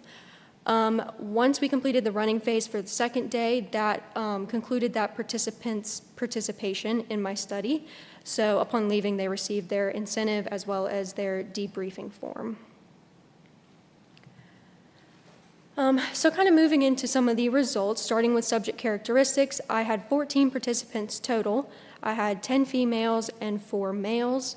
And looking at some of the results for those anthropometric measurements that I mentioned, starting with age, I had an average age of 20.7 years, an average height of 65.4 inches, average weight of 158.6 pounds, average BMI of 26, and a 24.5% body fat average. And moving into the specific variables that I collected, I was able to use a paired t-test to compare the fasted and the non-fasted states at the 3 different activity levels, and I did all of this in Excel. So starting with VO2, I did not see any significant differences at any of the activity levels, and this is actually a very expected result because VO2 is just the amount of oxygen that one can bring in at a certain time, and you wouldn't really expect this to change whether you are fasted or non-fasted. However, moving into VCO2, I did see significant differences observed during the resting and walking states. And those differences were that VCO2 increased during both of the states when non-fasted. And I did highlight those p-values in the chart. 0.021 and 0.036 were both less than 0.05, showing statistical significance. And I also marked that significance in the bar graph as well. Moving into respiratory exchange ratio, I again saw significant differences during the resting and walking states.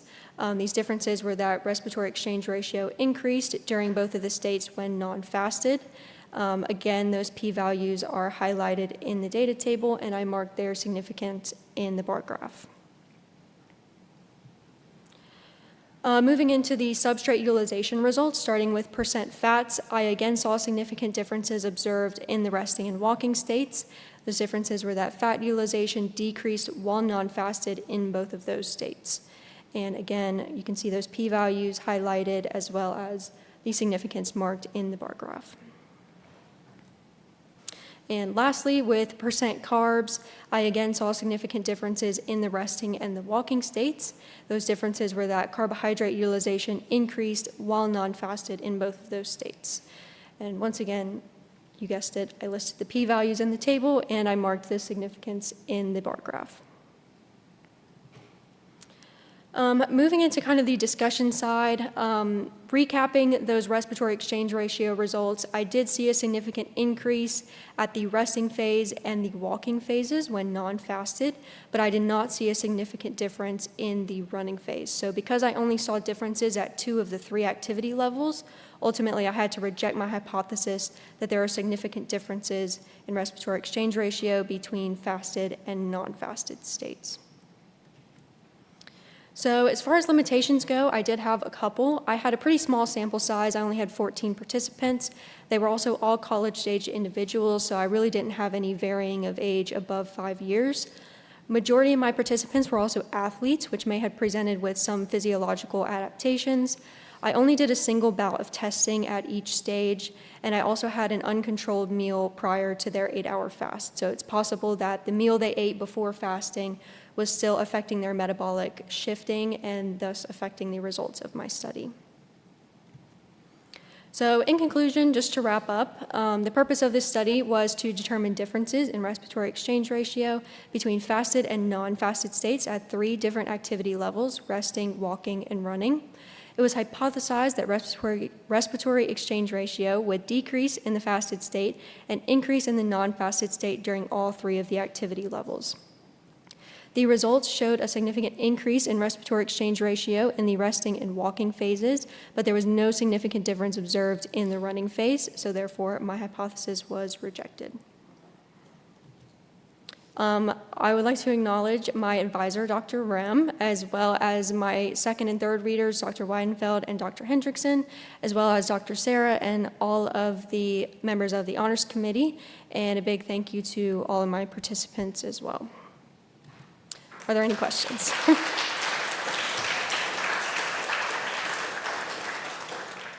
Yes. So when they fasted, did you regulate at what times they were fasting? Yes. Like time of day? Yeah, so I mostly did my testing in the morning, specifically for the fast, because I didn't want to torture them and have them fast during the day. So usually I would do it in the morning, like 8, 9 o'clock. So I would just back up from there. If they tested at 8, then their fast would start at midnight. And I would communicate that with them so they were sure about that. Yes.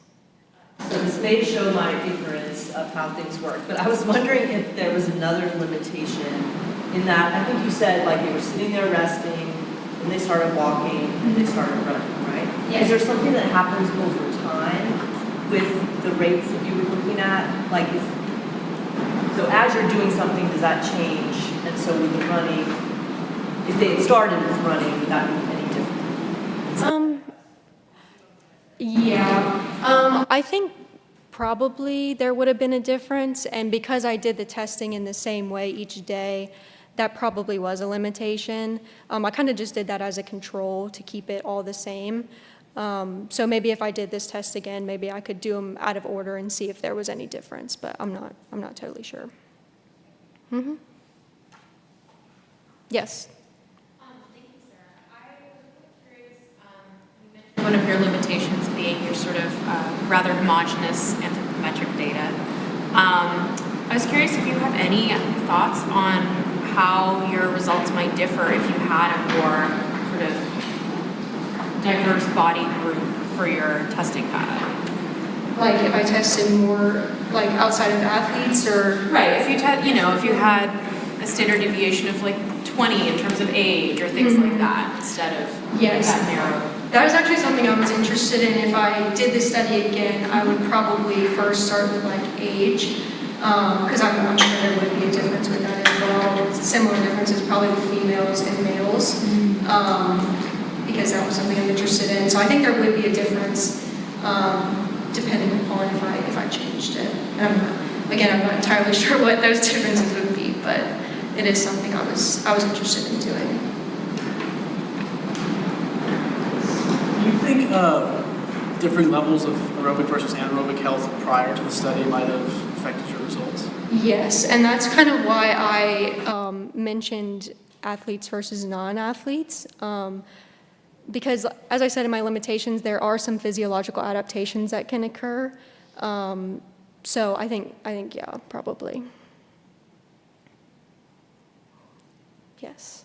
If you were to improve your study, like if you had 5 more years to do this study, what would you do? That's a good question. I probably would diversify my participant pool a little bit more, and I would probably kind of get more, because I only had 4 males and I had 10 females, so I would probably try to make that a little more even. Or if I was changing my study, I might look at the differences between males and females as well. So I'd probably just expand it to look more at different things rather than just if there was an overall difference, if that makes sense. Okay, thank you.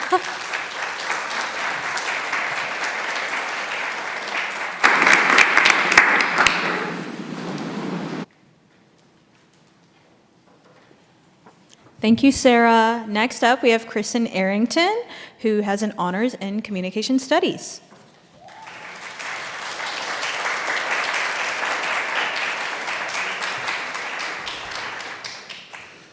Hi everyone, my name is Chris Arrington, and as she said prior, I am doing a research study in communication studies. Now my project specifically worked on the role of tailored visual aids in syphilis health communication and prevention, responses among Gen Z college-age students in Jackson, Mississippi. So today I'm going to talk about why I chose this topic, how I did it, what I found from the methods that I used, and why it could matter in health communication in Mississippi. I was motivated to start this research by something small but memorable. I was driving in Jackson and saw a syphilis prevention board across UMMC. It was a 2x2 visual billboard that had symptoms of syphilis marked by red dots. And it struck with me. It made me think, what makes people notice a health message, trust a health message, and is the health message garnering the attention from the audience that it wishes to receive? And this led me to a bigger question. What is syphilis? And how might visuals shape the way people feel they perceive public health information? So what is syphilis? So syphilis is a sexually transmitted disease, and it happens in 3 stages. You can see in this image right here the bacteria that is indicated in the blood when a person has syphilis. This bacteria is called Treponema pallidum, and it is a spiral-shaped bacteria that you can find in a person's blood when they have syphilis. Now, syphilis occurs in 3 stages, and like most sexually transmitted diseases, it is preventable yet treatable. It is preventable and treatable, yet there is a concern. Here's why it matters in Jackson, Mississippi. Across the nation, across the 50 states, Mississippi actually ranks 3rd in the nation with the highest rates of syphilis contraction. It ranks 3rd in the nation. Additionally, in research, I found that young adults were more likely to contract syphilis. And in this sample, I codified the young adult population as Gen Z. So Generation Z in this population sample is going to indicate people who are aged 18 to 26. Then I also found another concern, that the rates of syphilis contraction were actually higher in communities of color, specifically African Americans, in comparison to white people. So now my research began to delve into another thing. Why is it that if syphilis is preventable and treatable, why is it that rates are still high in Mississippi? And we have education campaigns across Mississippi and across the globe. Why is it still that with these health campaigns and with this being preventable and treatable, why are people still contracting syphilis? And so this made me think more about that visual aid that I saw at UMMC. Are visuals actually working the way communicators hope they are? So this is supporting literature that sort of supported the basis of my research. So I used data from the Centers for Disease Control and Prevention. This provided data across the nation, but also locally in Mississippi. Then also other data found, other research that I delved into talked about the what is called picture superiority effect. This basically means, in so many words, that we are more likely to remember an image than we are to remember words. And so this is something that health communicators have in mind when they design their images. And then also, I found that visuals are powerful in communication. And then lastly, health literacy shows that people don't automatically understand what they're seeing. So visuals can help, but if an image is not clear, if it is not concise, you might not be getting the message that you wish to conceive. And then lastly, trust in a health visual relies on an abundance of factors. So factors such as age, race, and digital literacy. Therefore, tailoring a message to an audience is important. And health literacy is just the ability to be able to receive health information, understand what that health information is, and then act upon that health information. So an example is you go to the doctor, they tell you you have the flu. And then you go to the doctor, you go to the pharmacy, and you get your medicine. Your medicine then tells you, take this once a day. That is health literacy. And so overall, I found that image design, particular character, color, emotion, and representation have a strong influence engagement with health messages.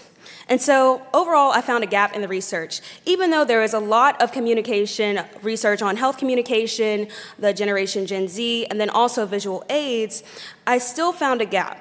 There wasn't much research focused on Jackson, Mississippi, where we are located now. And then I also wanted to found a gap in the research that there wasn't that much literature that really explained how do people feel about what they are perceiving in these visual aids. It really just talked about what a visual aid is and people being exposed to it, but not about how they felt about what they were seeing. And so this led to my 3 research questions. My first research question was, what do people who participate in the healthcare field in Jackson, Mississippi, believe that they are communicating to their audiences? So the healthcare field is just people who are in charge of healthcare communication or healthcare professionals. Then my second research question went to ask, is there some sort of correlation between the high school state of residence, where someone went to attend high school, and their health literacy now that they're in college? So basically, are they carrying any habits? Is there some sort of background from them being at a certain state into now being in Mississippi, where they are ranked 3rd nationally with syphilis contraction rates? And does that impact their health literacy, or is there a correlation between that? And then my last research question asked, how does exposure to a visual aid tailored to a student's racial and gender identity influence emotional responses, such as empowerment, shame, or concern, and engagement with syphilis prevention among Gen Z college students? And previous research, like I said earlier, that I found that there was a racial disparity with contraction rates, particularly African Americans and white Americans.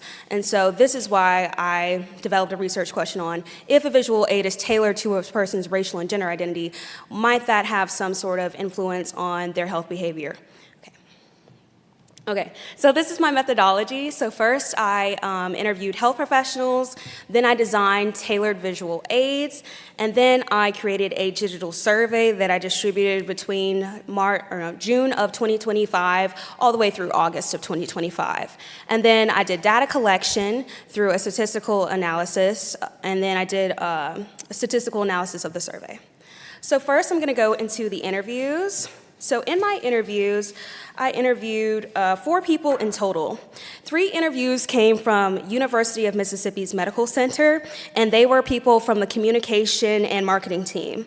And then my other interview came from the Jackson Medical Mall, and I interviewed a public health environmental officer. And so there were lots of themes that came from these interviews, but I'm just gonna summarize.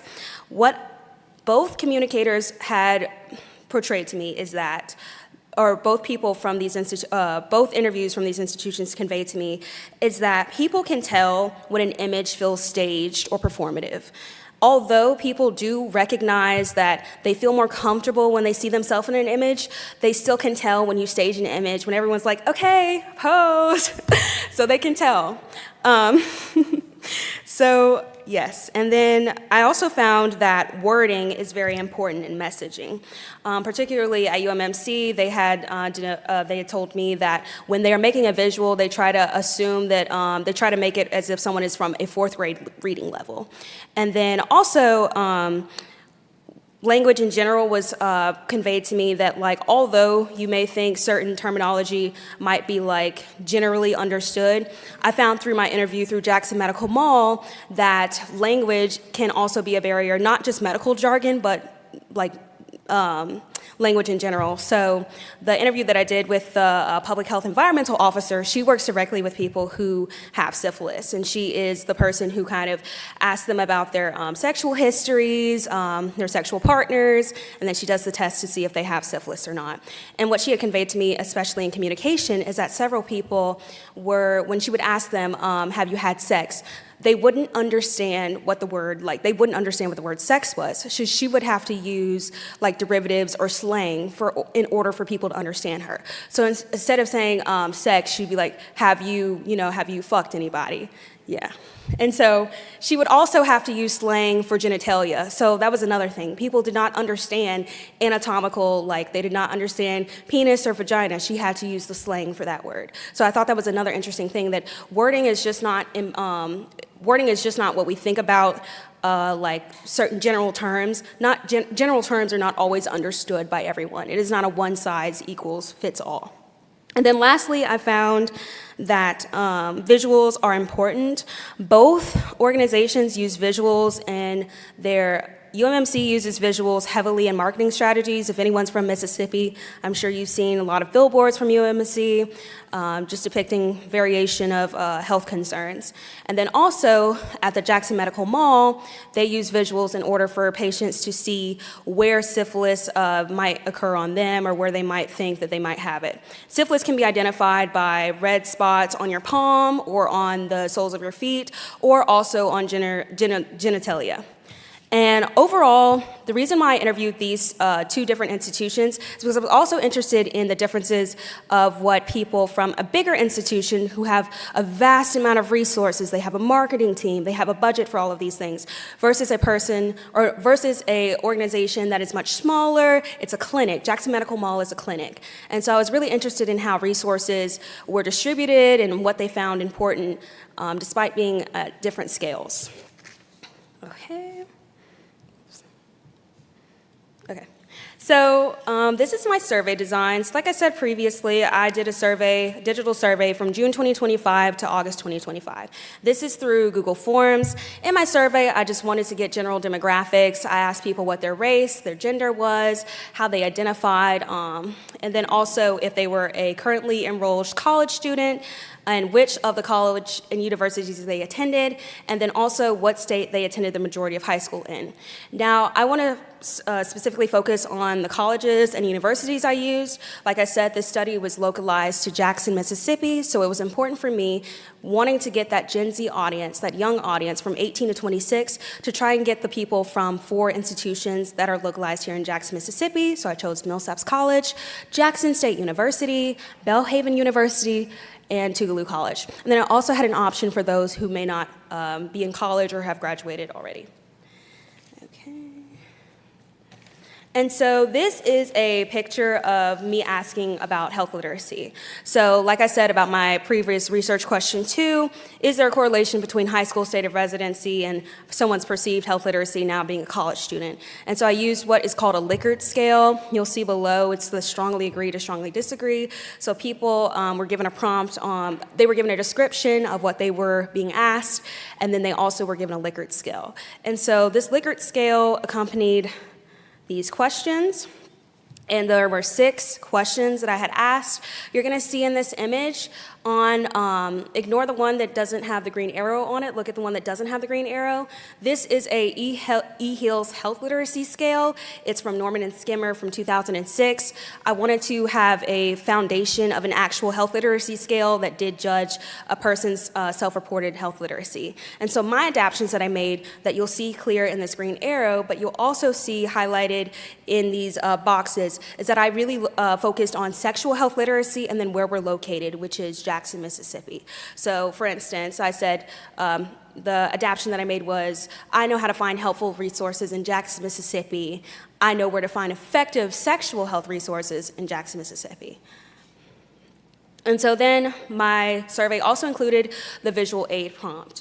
So this was a prompt that they were given. There were 6 visual aids that students were given to look at, and then they were asked to briefly look at the visual and then answer questions that following that similar Likert scale.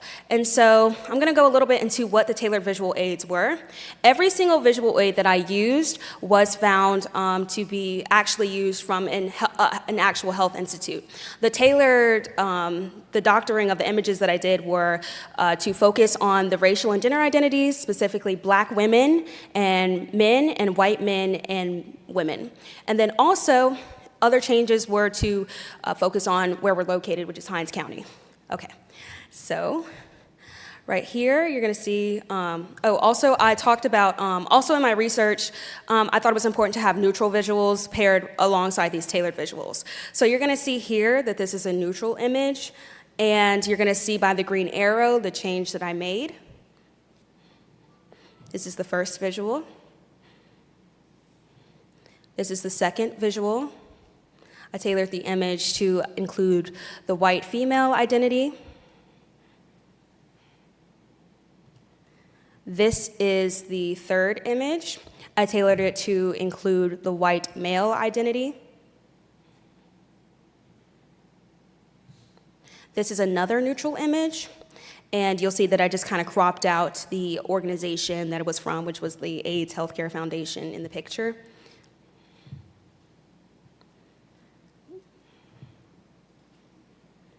This is another image.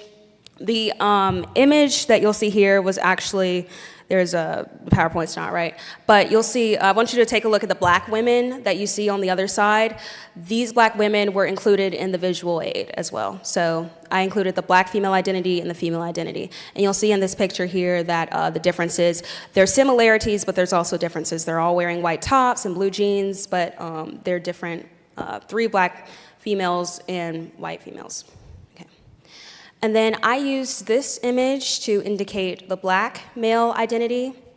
You'll see here too that the color differences and the rashes are much different on the white male, which is important in health communication. Okay.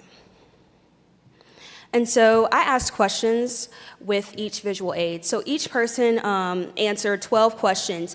After they saw a visual aid, one of those 6 visual aids, they were then asked a question immediately. They were asked 12 questions immediately after, using that Likert scale. And so questions they were asked are, if this visual appeared on campus or social media, I would stop and look at it.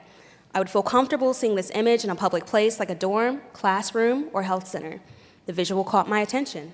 I feel the visual speaks to me and people like me. I felt judged or shamed by this visual. I feel empowered or motivated by this visual. This visual makes me worry. The visual puts me at ease. This visual made me feel concerned about my health or the health of my peers. This visual motivates me to practice safe sex habits.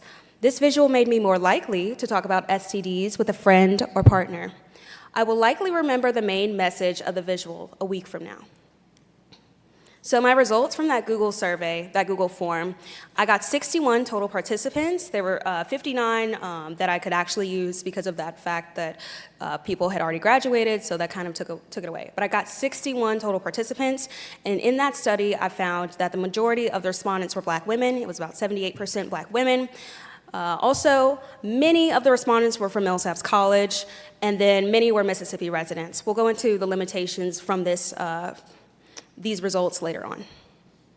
And so for my statistical analysis, I wanted to make sure that the research that I did was I could find like a real difference. So what I mean by that is that like I wanted to make sure that anything that I found, I wanted it to be like statistically relevant. I wanted it to be real.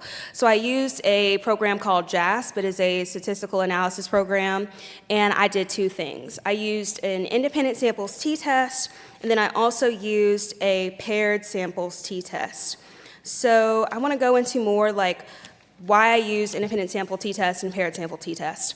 So independent sample t-test just compares two different groups of people. So like I said earlier, I was really interested in, is there a correlation between high school state of residence and where you go to college now? So the two groups that I had broken that into, you'll see in the bottom image, you'll see that I have Mississippi residents versus non-Mississippi residents. So Mississippi residents were that first group, and non-Mississippi residents were that second group.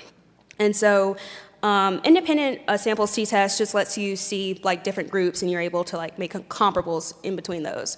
And then in order to find if something is statistically relevant, you have to denote what is called a p-value.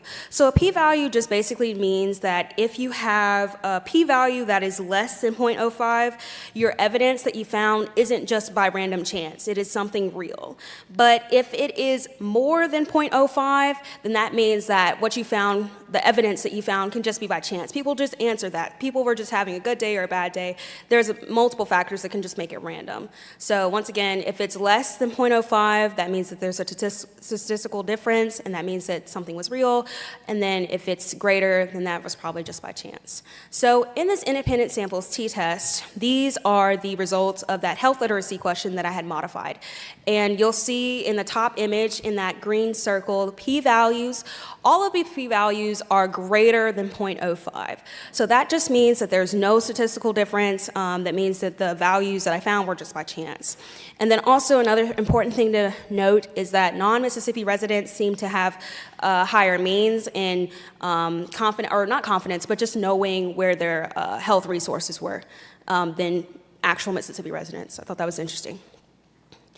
And then I did a paired samples t-test. So those questions that I asked earlier about when people were looking at research question 3, about the tailored visual aids that I showed you guys earlier, this is the results from that, using that JASP program. So a paired sample t-test compares how people respond under two different conditions. The two different conditions that I went over earlier were like a neutral person, and then match identity. So Black women are male, Black female are male, and then white male or female.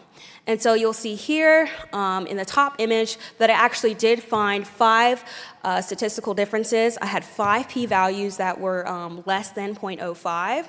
And so those p-values were captures attention, relatability, empowerment, motivation, worry, and then health concern. And so I just want you to focus on that bottom image that you'll see highlighted in green. You'll see that NP means neutral person, and then matched identity just means the tailored visual aid that I used. So NP captures attention.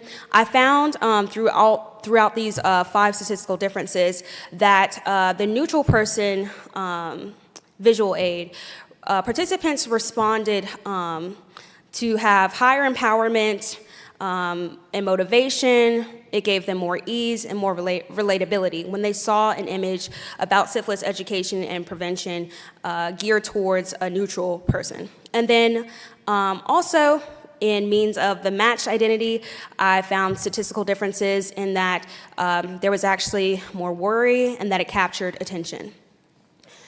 And so, yeah, I just want to go into the data interpretation. Like I said earlier, you'll see a little bit clearer here.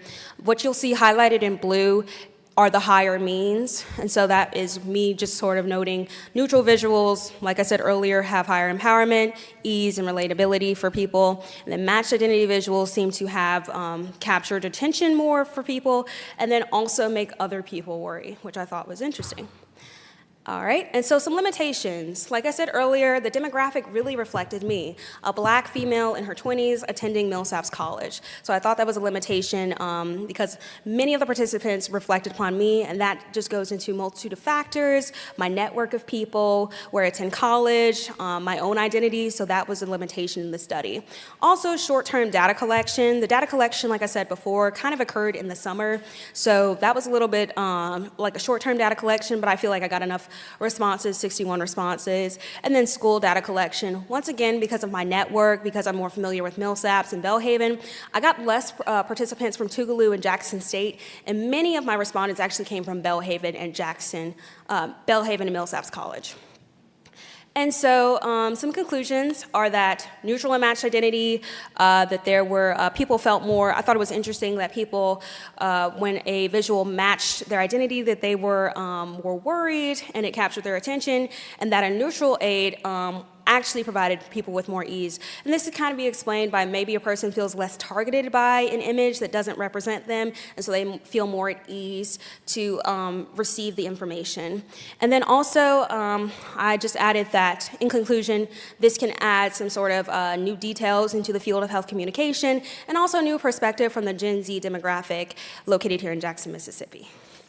Okay, any questions?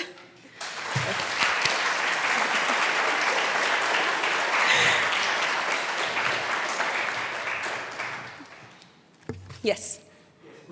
Yes. Were there any male participants in the study?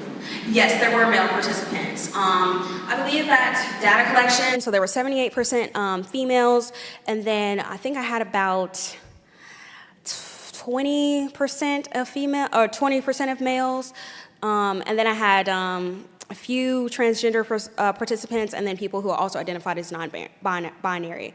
But males made up the second majority of that data collection. Yes. You spoke a little bit about when you're talking to the people you interviewed who work at specific health locations in Jackson. Yes. And you spoke about how they spoke about, well, spoke about you guys, but you all had conversations about communicating particularly to like disenfranchised and marginalized individuals in ways that are translatable. I'm curious what your rationale was then in choosing college students and why you made that particular. Yes, so simplified, I chose college students because of my access to college students. While I felt like, because I'm a college student myself, I felt like that description of the data collection that I chose for people would make the data collection period easier. And also within college populations, you are gonna see marginalized communities. There's people from out of the country. There's people, that aren't from here. So I think that although I did choose a college population, I did sort of get a small representative of a marginalized community. Yeah, okay. Anybody? Okay. Okay.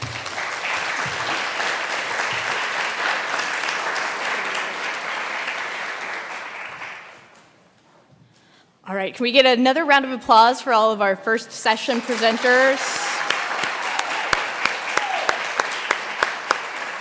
We're going to have a break. We'll come back at 3 o'clock for session 2. There's plenty of food and snacks out in the hallway this direction. Please help yourself.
We're going to get started. So I'm going to introduce our first speaker for this panel because she's going to then take over as the moderator. After this session, if you want to stick around, we do have an awards presentation from Phi Beta Kappa, which is a National Honor Society. It'll only take a few minutes. So our first speaker is Charlie Barnes, and she has an honors project in biology. Let's welcome Charlie.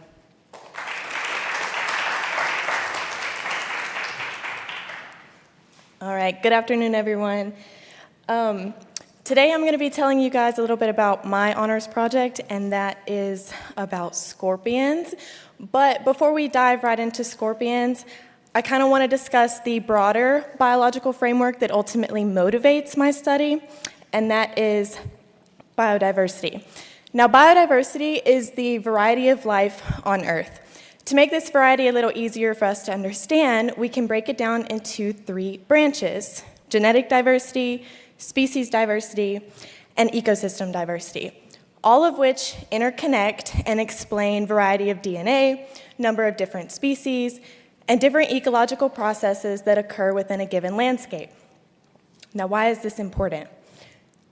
Biodiversity is the reason why our ecosystems are stable and resilient. Biodiversity provides essential services such as clean water and clean air. Due to biodiversity, we are able to have food production, we're able to regulate our climate, and this helps provide modern medicine. But biodiversity patterns often depend on how we classify and define different species. The one challenge that comes with this is something called cryptic diversity. Now, this is where multiple species in a given area look similar but actually are different. And one really good example of this are these 2 tarantulas presented on the screen. If you see these in the wild, well, to me they look identical, as I'm sure they do to you too, but it was recently found that they actually are distinct species, even though for a while they were thought to be the same. Now that I've touched on biodiversity and cryptic diversity just in general, I want to introduce you to the specific organismal group that I work with, and that is scorpions. So I'm sure we all have a pretty good idea of what a scorpion is. They are arthropods of the class Arachnida, so they are related to spiders. They are among the oldest land animals with an earliest fossil record dating back to 430 million years old. They are all venomous. All scorpions carry venom. But beyond their biological role, they've represented many different symbols throughout human history. There is a constellation called Scorpius, recently discovered. If your birthday is between late October and late November, congratulations, you're a Scorpio. And throughout different mythological stories, they've represented fear and treachery. But arguably the most interesting and distinguishable feature about scorpions is not necessarily seen under normal conditions. So under normal light, scorpions look like other arthropods. But when exposed to ultraviolet light, they fluoresce, producing a blue-green glow that helps researchers identify them at night with a black light. But this is not the only reason why scorpions are scientifically important.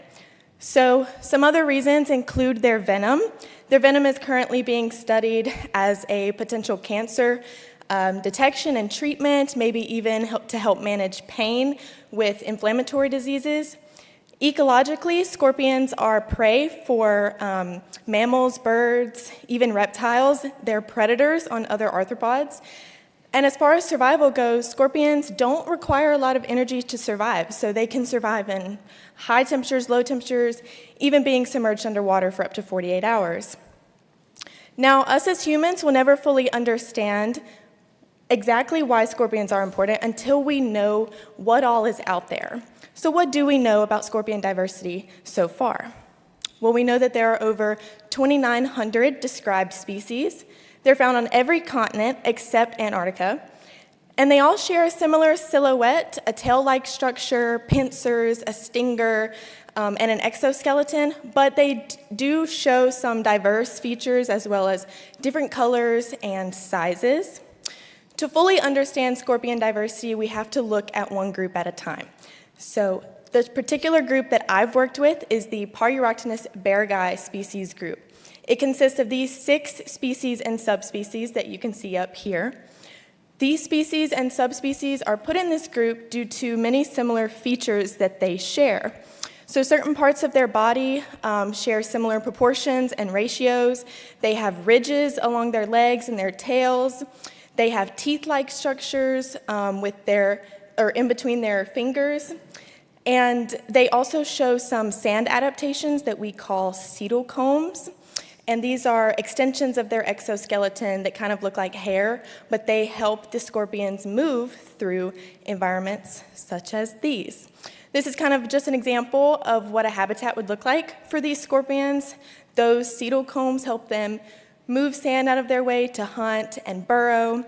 And you can find environments like these in the southwestern United States. So this is the geographical distribution of these 6 species and subspecies currently, found in California, Texas, Nevada, Arizona, Utah, and New Mexico. Now, recently, there has been a new population of scorpions found in Nevada, Utah, and Arizona. It is thought that this population is a member of the Pyroctonus beargai species group, but the population's exact species is unknown. So the overarching question is this newly discovered population a distinct species within the Pyroctonus beargai group? To answer this question, we have to look at some previous research that was done. So many of you know Chloe Beebe, a Millsaps 2025 graduate. She did her biology honors project on this new population. She found that the new population is genetically distinct from the other members of the Pyroctonus beargai species group.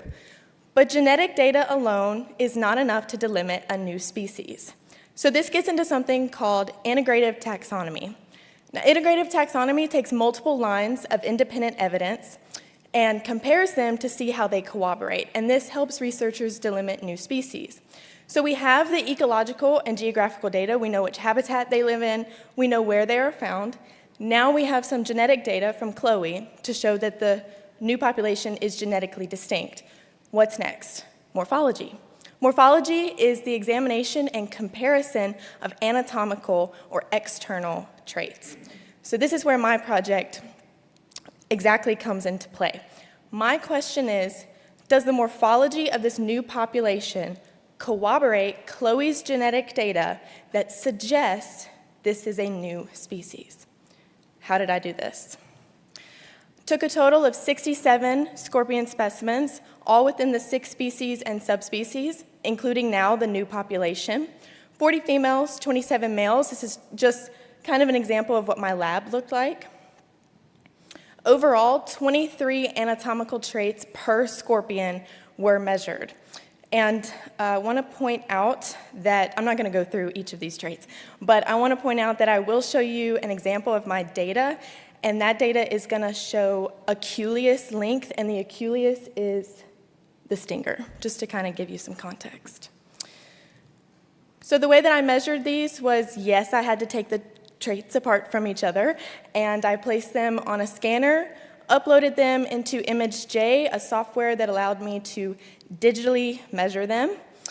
And once all the measurements were taken, they were uploaded into a very large data set. This is just kind of a corner of that data set to show you an example. Now, overall, over 1,500 measurements were taken, long summer. After the measurements were taken, some univariate statistics were ran, so things like summary statistics, getting the averages, standard deviations. Box and whisker plots were then created to visualize any variation within the data. An ANOVA, or analysis of variance test, was ran, and once the ANOVA was ran, a Tukey HSD test was ran. I'll get into those in just a second. As far as multivariate statistic goes, I only did principal component analysis. Long story short, with PCA, PCA takes all 23 of my morphological traits and ultimately puts them into 2 axes to decide what contributes to the variability within the data the most. I'm going to show you an example of this, I promise. So this is my univariate statistics for Aculeus length in males, every trait has 2 box and whisker plots and 2 tables such as these, one for males and one for females. This is the males. So if you'll notice in the box and whisker plot, this is the new population. So visually, from this plot, we can see that the new population stands apart from the other species and subspecies. The ANOVA results are listed here. You don't necessarily need to know what all of those numbers mean, but what we are looking at is the p-value. And since the p-value is less than 0.05, that means it is statistically significant. So in this case, what that means is for Aculeus length, at least 2 species are statistically significantly different from one another for Aculeus length. Now, because the p-value was significant, I then ran the Tukey post-hoc test, and it gave me these letters. And what you need to know about the letters is that A does not equal B. So if you see A as represented by the new population, anything with B is statistically significantly different from A. So in this example, Pyroctonus arenicola nudipes, or AB, is not statistically significantly different compared to the new population for Aculeus length, but every other species and subspecies is. I'm not going to show you every single trait. That's up to my committee to read in my thesis, but I broke it down into a summary table for all of you. So this table just shows exactly how many traits were statistically significantly different for males and females from the new population compared to the other species and subspecies. I want to point out that for males, I did not have any Pyroctonus bochia specimens, so that is a limitation, but I did for the females. Now, if you'll notice, for the males, in Pyroctonus bergi, marxi, and utahenses, all 23 morphological measurements were statistically significantly different compared to the new population. There's a little more constrained variation when it comes to the females. Not as many traits were found to be different, but there are still some consistent species-level differences between Pyroctonus bergi and the new population and Pyroctonus arenicola in the new population. Now let's get into PCA. So remember I said PCA takes all 23 of my traits and determines, basically it puts them into a 3-dimensional box, okay? But it makes those 3 dimensions into 23 dimensions. So it's using all of my traits in one time. And it rotates that box until it decides 2 axes, component 1 and component 2. And those components basically summarize the variability the most. We don't need to know what those components are, but all we need to do is take a look at the graph, and everything you see in red is the new population. So what we're looking for is clustering of the new population and separation from the other species and subspecies. For the males, we see that clustering and we see that separation. For the females, not as much separation or clustering, but remember how I said we don't have any Pyroctonus bochia specimens for the males? We do for the females, and those are indicated in the light blue. So for females, all of the other red dots are the new population, and they are separate from Pyroctonus bochia, so just something to take note of. In summary, males show a stronger differentiation between species. So that goes back to the table I showed you with all 23 traits for 3 of the species being statistically significantly different compared to the new population. Females show a little bit more constrained variation. We'll get into why that might be in just a second. But overall, there were some consistent species-level differences. Pyroctonus arenicola, Pyroctonus bergi compared to the new population for both males and females. So what does this all mean, right? So remember, my question was, does the morphology of this new population corroborate Chloe's genetic data that this suggests it is a new species? Well, I have found morphological differentiation, so overall it does corroborate her genetic data. Now, going back to male specimens showing more separation than the females, this could be due to something called sexual selection or female choice, where females are going to choose males of certain traits to reproduce with. This is common in different arthropod species. So it was kind of expected that females were going to show less variation between species. And then, like I said, going back to the integrative taxonomy, we have ecological data that they share similar habitats. We have geographical data that they're found in a different area. We have Chloe's genetic data that they are genetically distinct. And now we have some morphological data. But this is not all the morphological data that can be done. Some future work would include going back to those cedal combs, those sand adaptations that I mentioned. You can do what we call meristic counts, and you can count those cedal combs.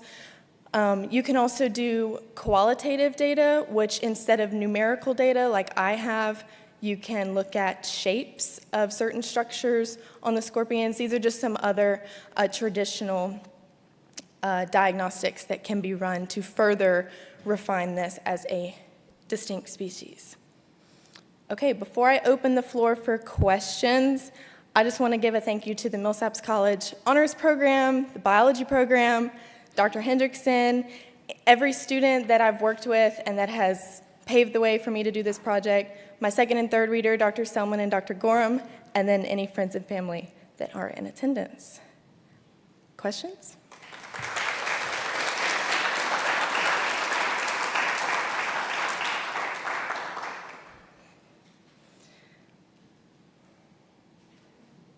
Yes, Dr. Graham. You mentioned there were behavioral sort of analyses that you could do in like your 3 Venn diagrams. One of them was behavioral differences. Have you all done any behavioral studies of these arthropods, or are you planning to do any behavioral studies? I have not. Dr. Hendrickson, I'm not sure if you have okay, then that's a no. So yeah, we have not, but that's something that can definitely continue to be looked at for sure. Any other questions? Yes. So it looks like we've got some data, maybe some enforcement genetic data. This is new. If it is new, you're going to be an author of a new species. So what should we name it? What should we name it? I really don't think you want that responsibility for me. I have no idea. I feel like it should be named after you, right? Not me. I don't know. That's a really good question, though. I'm not sure. Yes. Is there any issue in variation of doing like the 2D photo scan of 3-dimensional parts of the scorpion? And second part, is there any maybe advanced version of that where they're doing 3D modeling of the scorpions or anything? That's an interesting question. That is something that I'm so sorry, I set a timer for myself, forgot to turn the ringer off. That's a good question. We were thinking about that when we were planning out how we were gonna measure these. And it took a long time to get the pictures on the scanner as detailed as we possibly could. I'm sure there is some other advanced way that we could do it. I think with the equipment that we had, this was the best that we could work with. But we definitely played around with the pixelation of it as best as we could, for sure. But that is a limitation. Any other questions? Yeah.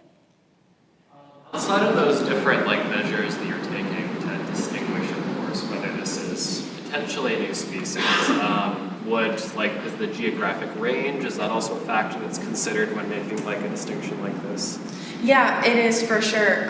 So we have found that this new population is in an area that stands apart from the other species and subspecies of this group. So that definitely is something to take into consideration that goes into the ecological and geographical line of evidence for our integrative taxonomy.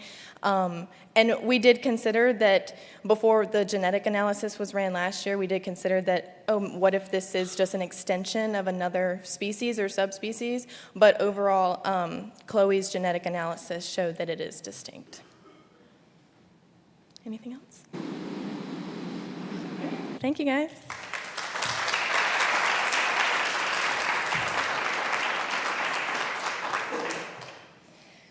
Okay, our next presenter in session 2 is Miriam Botti, Honors in English Literature.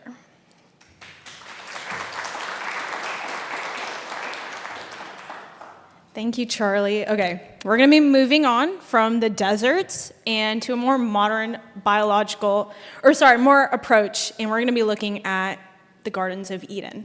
So I'm going to be talking about Paradise Lost. Paradise Lost is a 17th century epic poem that retells the biblical story of Adam and Eve's fall from Eden in Genesis. An epic, though, it's a really, really long poem, and I'm going to spare you all, because Paradise Lost has 12 books within it. I'm sparing you all the 11 arduous tasks of having to understand that. I'm only going to focus on book 9. And I referenced book 2 and 4 in my research, but again, it's heavy reading, so we're only going to do book 9. Today I'm arguing that Paradise Lost presents a complex and contradictory engagement with authority. At times, Milton seems to be challenging that political and religious power structures of England in the 17th century, particularly absolute monarchy and the rigid Christian hierarchy. Yet at the same time, he also appears to reinforce patriarchal ideology. So before turning to the poem itself, it's important to understand Milton's political and religious environment. He wasn't only a poet, he was also deeply involved in the political and religious debates in England. During his time, England was undergoing a civil war, and at the heart of this conflict was a huge question. Who should rule England? Should it be the king, who's claiming to rule by God's will, also known as divine right, or should it be Parliament, who represents the people? Milton strongly opposed that kings had some form of absolute power, simply because they were believed to be chosen by God. He also criticized a church system that enforced religious doctrine as a form of political control. And instead, he believed that individuals should follow their own conscience and that people had a moral responsibility to resist unjust or tyrannical authority. So Paradise Lost was published after that war, with the intention that his audience would be primarily composed of English Christians who believed in that political and religious doctrine of the Anglican Church and the monarchy. So his primary goal of Paradise Lost was to challenge that group's notion of power, especially in how they viewed God and the king. So with this political background in mind, we can better understand why Milton's portrayal of authority in Paradise Lost is so complex and why critics continue to debate to this day of what he's actually arguing. So the significance of Paradise Lost doesn't lie in the fact that it's a retelling of Genesis. It's important because this is where Milton is sharing his political ideologies through characters like Eve and Satan, especially because those are the characters that repeatedly seem to be pressing the boundaries of authority and free will and hierarchy. As I read the poem, as I mentioned, I noticed that there were moments where Milton's clearly challenging those systems of authority, yet he's also seeming to reinforce that hierarchical and patriarchal structures, especially through Eve. So then this tension led to my central research question. To what extent is Milton pushing back against authority while also upholding it, and why? One explanation may be in Milton's rhetorical strategy. Like I mentioned, Paradise Lost was meant to appeal to English Christians conditioned to believe that women's subordinacy was natural and divinely endorsed. Milton initially draws Eve in this framework to draw readers in, but he then gradually confronts the reader's assumptions on these societal structures. And in doing so, Milton's creating space for the reader to confront authoritarian structures that exist within their own society. And one thing I really want to highlight is this. Because Milton and Eve are using him as his voice for democratic ideas, Eve and Satan must then be read together, not separately as responses to authority. As I mentioned, there are 12 books within this epic, and I begin with book 9, the book of the fall. And by this point in the epic, Satan has been observing Adam and Eve in Eden. He's angry at what he sees as God's unjust and hierarchical rule of heaven. Satan seeks revenge then by targeting God's newest creation, humanity. Before the temptation even occurs, though, Milton is staging an important debate between Adam and Eve. Eve proposes that they divide their labor and work separately in tending the garden, arguing that they'll be more productive working apart rather than side by side. We see this in the following lines. Adam, well, may we labor still to dress this garden, our pleasant task enjoined, but till more hands aid us, the work under our labor grows. Hear what to my mind first thoughts present, let us divide our labors. Adam resists this idea, though, and he expresses concern for Eve's safety. He suggests that remaining together is both wiser and more fitting within the structure of their relationship. This debate isn't about gardening. Sorry. It's about the autonomy, protection, and most importantly, hierarchy. Eve's desire to work independently is pushing against the boundaries of her assigned role in Eden, while Adam's hesitation is reflecting a belief in a more ordered, protective authority. This moment then is becoming one of the first signs of how Milton is going to stage that tension between freedom and structure within Eden itself. So to understand why that separation scene really matters, we need to understand the structure of hierarchy present in Eden. Adam's positioned as the primary spiritual and intellectual authority in Eden. Eve, by contrast, she initially exists to satiate Adam's desire for a companion. Thus, she doesn't really exist within herself as an independent character. And this hierarchy is reinforced when Angel Raphael visits Eden. He directs his warnings about Satan primarily to Adam, and placing responsibility on Adam to guide and protect Eve. Adam then fears for Eve's safety. He assumes she's inherently more susceptible to temptation than he is, so he has to surveil and protect her. And in framing her separation from him as a threat to her safety and faith, Adam is then also treating her autonomy as a threat rather than a right that she has. So within this framework, Eve's request to work separately becomes more than just a practical suggestion. It's a challenge to the limits placed on her mobility and her autonomy. This, again, is where Milton is staging that tension in Eve's desire for autonomy within a system that's not giving her any. But in contrast, Adam has that freedom, and he has that authority that Eve just doesn't have. So Milton's representation of pushback against authority in Eden reflects a political stress, like I mentioned, in England during the 17th century, particularly through absolutism and monarchy. So under this system, the king can claim his power derivative to God's, and therefore he doesn't have to be held accountable to the will of the people. Milton, he believed this to be just ridiculous. It was inherently imbalanced and unjust. And so in Paradise Lost, he draws a similar structure in which God's authority is then presented as absolute and disobedience is sin. So King Charles I, who was a king of Great Britain and Ireland during Milton's time, and whom he often indirectly references in relation to God in Paradise Lost, is comparable to Milton's God. Both can be read as rulers who are abusing their power and constantly seeking out more power, thus generating rebellions by the people. In Paradise Lost, Satan and the fallen angels, also known as Pandemonium, rebel against God, and Eve is becoming increasingly questioning of authority, and later she disobeys God by eating the fruit. Likewise, in England, the king's subjects, especially Parliament and the lower classes, respond similar to the limitations placed on them by their king.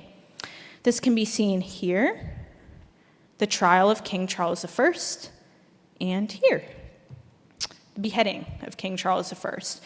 And just like FYI, King Charles I was beheaded for reasons I mentioned earlier, but also for committing treason. He was convicted of waging war against Parliament to uphold his unlimited power. And fun fact, actually, he was actually the first British monarch to be tried for crimes against his own people. So Eve continues pushing back, and she's beginning to question, why would God create paradise in a way that causes them to live in fear and restraint? Doesn't that make it imperfect? She tells Adam, let us not then suspect our happy state, left so imperfect by the Maker wise, as not secured a single or combined. So in this moment, Eve is wondering why a perfect paradise would require vigilance and restraint. Her line is suggesting then that a world governed by fear and governed by disobedience feels unstable or incomplete. This is where Eve is then that political voice. Her questioning is interrogating a system that claims to be just and claims to be loving. Yet it's maintaining order through hierarchy and through punishment. So Eve's tension with God is also reflecting Milton's personal tensions with the religious and political powers in England, again, during the 10th, 17th century, where rulers are claiming that divine rule to justify their unfair and unjust governance. And just like Eve, Milton is being confronted with the paradox of living in a country of turmoil and chaos, whilst their authority professes fair rule. So this character development is crucial in Eve because she's not remaining static, she's not remaining a submissive character. Over the course of Book 9, Milton's giving her an increasing intellectual and rhetorical agency. She's beginning to question not just Adam's authority, but the authority structure within Eden itself. And this development matters because it's shaping Eve into an individual whose desire for equality parallels Satan's ideologies of rebellion and liberty. And I emphasize the word equality here because it becomes central then to the tension that later surfaces in Eve's encounter with Satan. So the tension of the fall doesn't lie in the temptation of the fruit. It comes with the competing definitions of equality. Eve believes equality to be reciprocal and fairly distributed, but the authority structures surrounding her don't treat it as such. Instead, they treat it as conditional. Eve and Adam, they eventually do separate, and Satan's been watching closely precisely for this moment. Satan knows that she feels secondary, like a secondary character in Eden. So he exploits her curious nature and desires of equality to entice her in eating the fruit. When they're introduced to each other as serpent and human, Eve, having a very curious mind, asks Satan, "What may this mean? Language of man pronounced, by tongue of brute and human sense expressed. The first of the least of these I thought denied to beasts whom God on their creation day created mute to all articulate sound. The latter I demur, for in their looks much reason, and in their action oft appears." So Eve's observations of Satan are revealing a deeper level of attention, one that greatly differs from Adam. This difference between Adam and Eve is why Satan is so successful in tempting Eve. She's drawn to Satan due to her inquisitive nature and desire for knowledge. And because she wants to know, how can a serpent speak to me? She lets the serpent guide her to the tree, which he says gives him that knowledge and that ability to speak to her. So when he brings Eve to the tree, she's hesitant to continue forward. She says God's forbid them, her and Adam, to consume from the tree. Otherwise, if they disobey, they'll die. Satan, though, tells her not to worry. He says, "How should ye? By the fruit, it gives you life to knowledge." If God is just and fair, how can he punish Eve for simply eating a fruit? This, of course, entices Eve's curiosity and causes her to question as well whether God's claims of being a fair and loving ruler are actually true. Then the serpent says, "Look on me, me who have touched and tasted, yet both live and life more perfect have attained than fate meant me by venturing higher than my lot." If the fruit truly brings death, Satan argues, how can he be alive and elevated from his previous lot? Instead of being a burden of death, the fruit is now symbolizing a method of upward movement, according to Satan. And this is super important because Satan's then explicitly mentioning the existence of a hierarchy. And for Eve, whose subordination has increasingly become clear to her, his speech is an offering a powerful and attractive alternative. Thus, why shouldn't Eve not eat the apple if not to better her position? Satan then says that if Eve does eat the apple, she can open her eyes to the world of knowledge around her. And so with this logic then, disobedience has then become a form of liberation from a system of corruption and unequal access to knowledge. So, spoiler alert, she does eat the fruit. She gorges down on the apple. She's greedy for the knowledge waiting for her within the fibers of the fruit. She's enjoying the last remnants of juice on her fingertips, and she wonders, should she include Adam in this, or should she keep it to herself? If she tells Adam, she can share her discoveries and share the gifts with her lover. But if she keeps it a secret, she may be able to elevate her status from secondary to equal to Adam. She asks this to herself as she's debating. Should I keep the odds of knowledge in my power without co-partners so to add what wants in female sex? The more to draw his love and render me more equal and perhaps a thing not undesirable, sometime superior for inferior who is free. For inferior who is free, arguably one of the most important lines in the epic. Her inferiority depends on the fact that Adam's superior, like the idea of good and bad, inferiority and superiority, or freedom in this case, depend on one another to exist. This line also demonstrates democratic rhetoric, so it's important in reflecting, like I mentioned before, Satan's ideologies, which Eve is mirroring. Eventually, Eve decides to share the fruit with Adam. She wants him to also have that experience and knowledge that she feels she has now. And I want to highlight that Eve eating the apple, it's a testament to her desire for wanting to be equal to Adam. She's attempting to correct an imbalance that was quite unfairly imposed on her. And rather than depicting Eve's fall as purely a moral failure, Milton's presenting her choice as a consequence of living in a system in which equality was promised but never fully granted. So through Eve and Satan's complexity, and quite frankly, even Adam's flatness, Milton is reframing biblical rebellion through the lens of liberty and authority. And he transforms Paradise Lost into this theological epic and a masterpiece of political discourse. Thank you so much.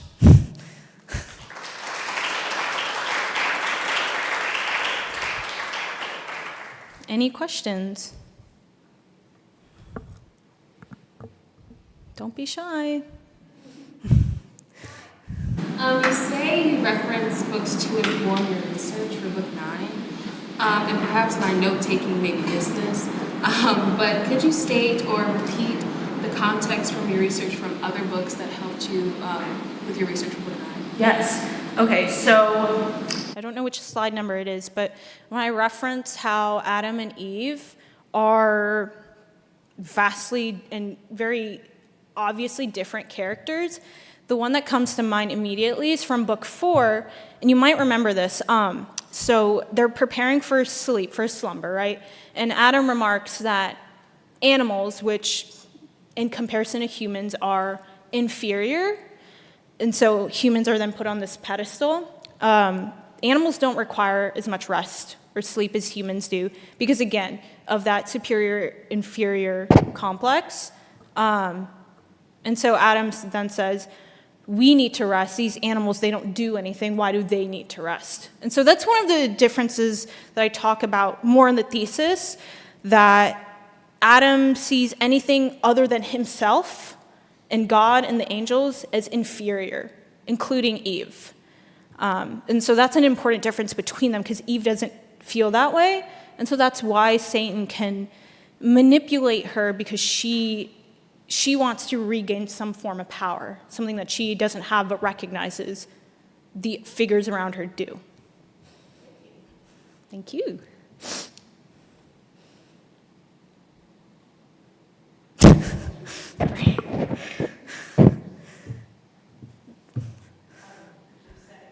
Research in the context of the ongoing conversation on Paradise Lost. Can you repeat that? Sorry, is that, could you how did you enter into the ongoing conversation among critics? You mentioned that people are still debating all this stuff for 400 years. How does your work fit into the scholarship that's out there? Well, I'm glad you asked that. I'll go back to that slide later. But I actually have a slide dedicated to critics. I didn't talk about it because honestly, it would have taken up a lot of time. And it's all filled in my thesis, but these 3 critics were the 3 I really focused on. And again, Paradise Lost, vastly debated.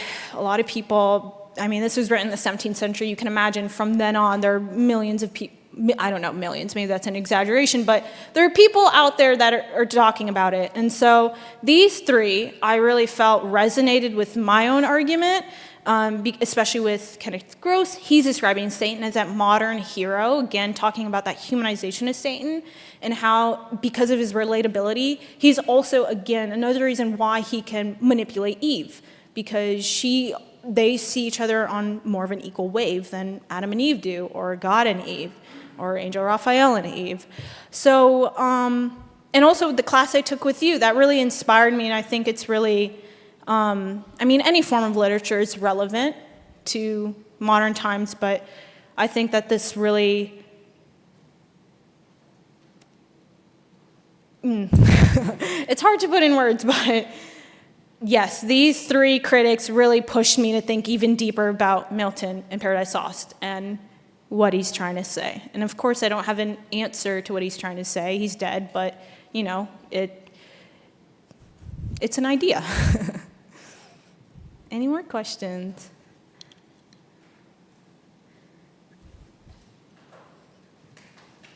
Oh, sorry.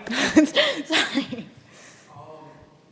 I noticed often you had mentioned that Eve and Satan are on equal footing within this framework, but I also heard you using terms like manipulate when it comes to Satan manipulating Eve. So even though they're on equal framework, and obviously Satan is manipulating Eve, what does that indicate about freedom and autonomy when it comes to those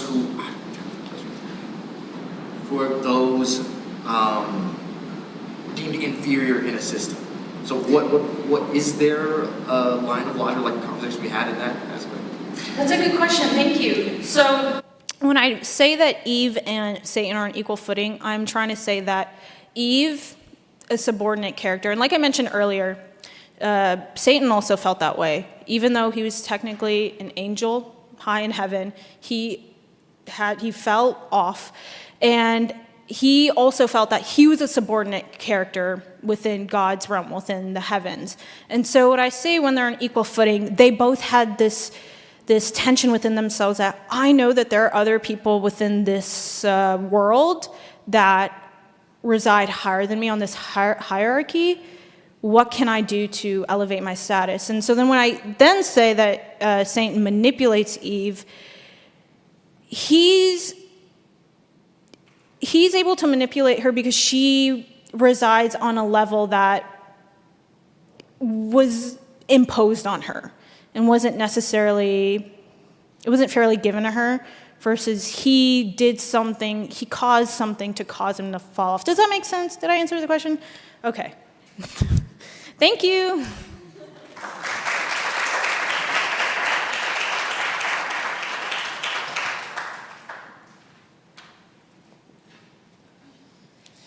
All right, our third presenter for session 2 is Julia Gaudet, honors in psychology.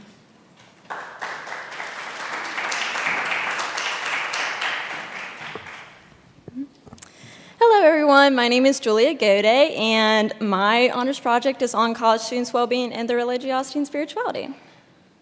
Honors in psychology, yes.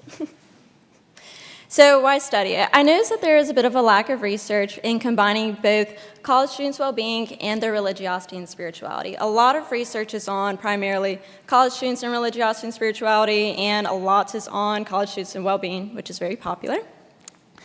There is adult population studies in combining both religiosity and spirituality and well-being, but today's focus is on college students.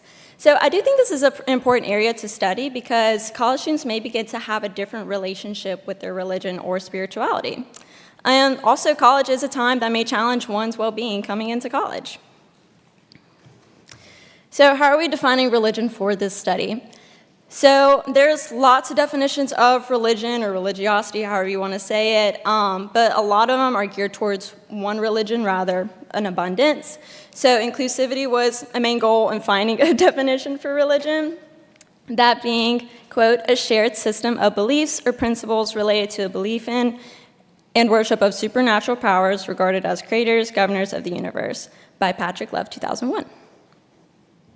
So speaking of inclusivity, We also need to define spirituality. So spirituality can be perceived as a more broader term that emphasizes holistic development, help find personal meaning within our personal values, as well as just having a connectedness to our community, openness to a relationship with the divine, if you want for spirituality, as well as seeking personal authenticity. So for this study, I combined religiosity and spirituality, and you're going to hear me say religiosity and spirituality like 1,000 times in the process of this presentation. So the main reason for doing this was for the inclusivity of participants' beliefs, which was the main reason because a participant can be considered as both religious and spiritual, or they could be solely religious or solely spiritual, or identify as neither.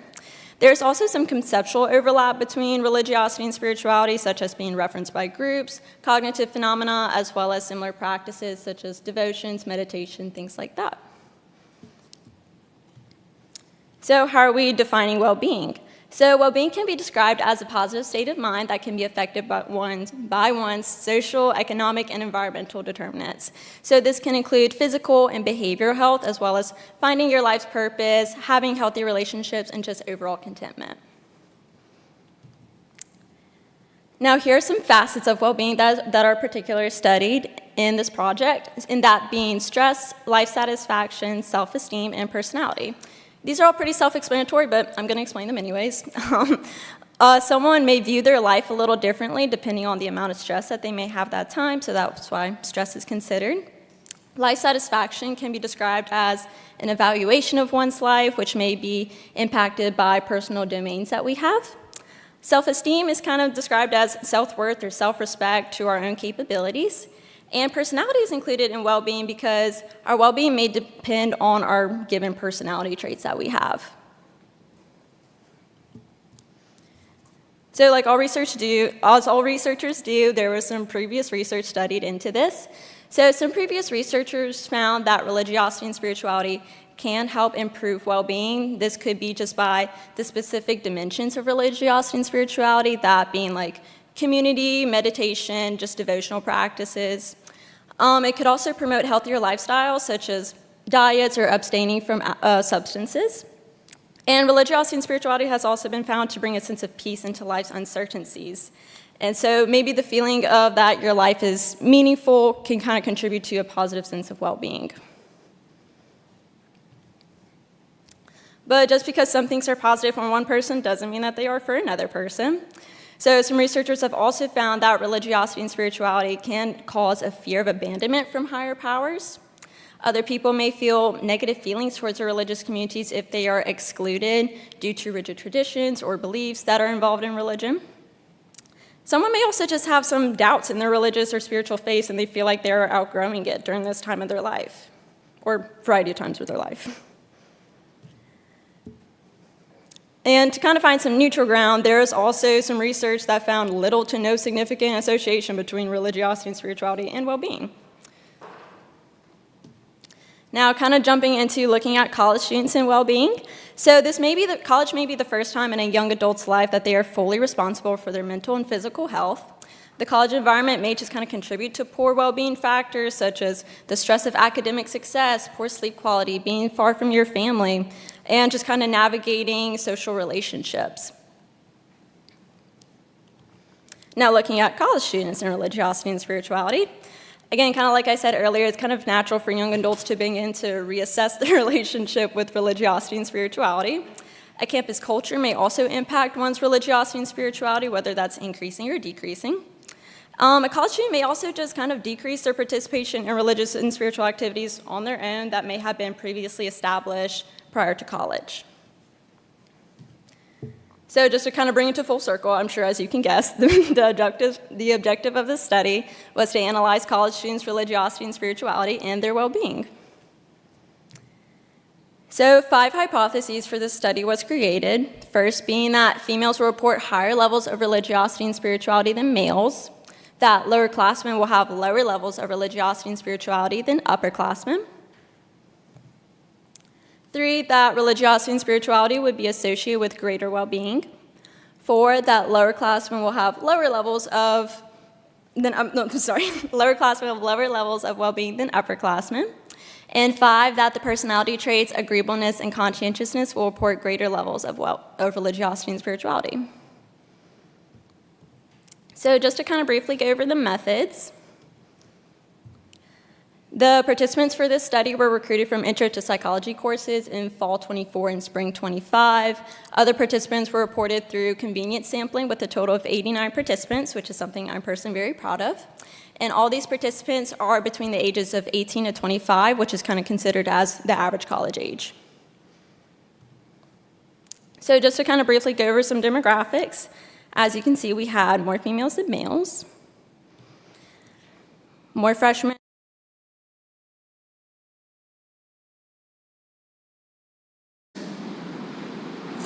Demographics for race. And then the participants were asked to report their religion. As you can see, we have quite a bit of Christian participants. This was expected, so I did ask the participants to further clarify their Christian denomination. As you can see, we got a pretty good variety for this as well. So to further consolidate this, Christian denominations were divided into Catholic, Baptist, and other. So once the participants reported their demographics, then they were told to fill out the well-being scales. So the well-being scales included self-esteem, perceived stress, psychological well-being, life satisfaction, and the Big 5 inventory, which looks at personality traits. So all these scales were analyzed individually once statistical analyses were done, but the top 4 that you see, those together created the well-being composite, so that just a combination of those 4. So same thing for religiosity and spirituality composite. There is 2 religiosity scales and 2 spirituality scales, just to kind of find that balance between the 2. The participants were able to express their religious or spiritual involvement, their frequency of going to these activities, or just their personal connection they may have with their higher power. And same thing with the well-being scales. These scales were measured individually as well as collectively, creating the religiosity and spirituality composite.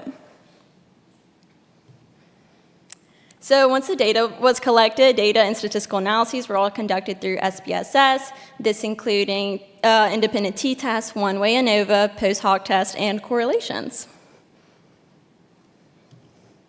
Now getting to the fun part of results and discussion. So for my results for religiosity and spirituality, no significant differences were found for gender and academic classification.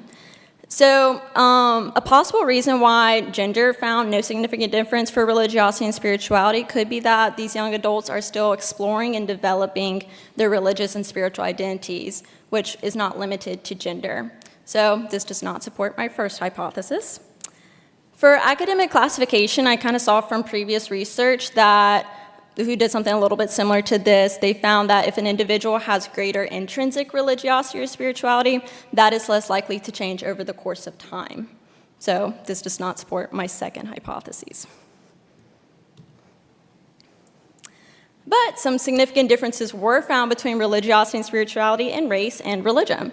So for race, it was found that African American and Hispanic Latino groups were found to be more religious and spiritual than other races. So again, kind of coming off of previous studies, it was found that African Americans do tend to be more religiously involved than non-Hispanic whites. And Hispanic and Latino groups tend to have stronger religious and cultural aspects within their communities. Then as for religion, as I'm sure you noticed, we had a great abundance of Christian participants. So this could be a reason why we found these significant differences. There's also a bit of an error. The religious scales that were used in the study were tailored towards Christian theology. So possibly participants of other religions might have had difficulties expressing their religiosity because the questions were limited in their universality.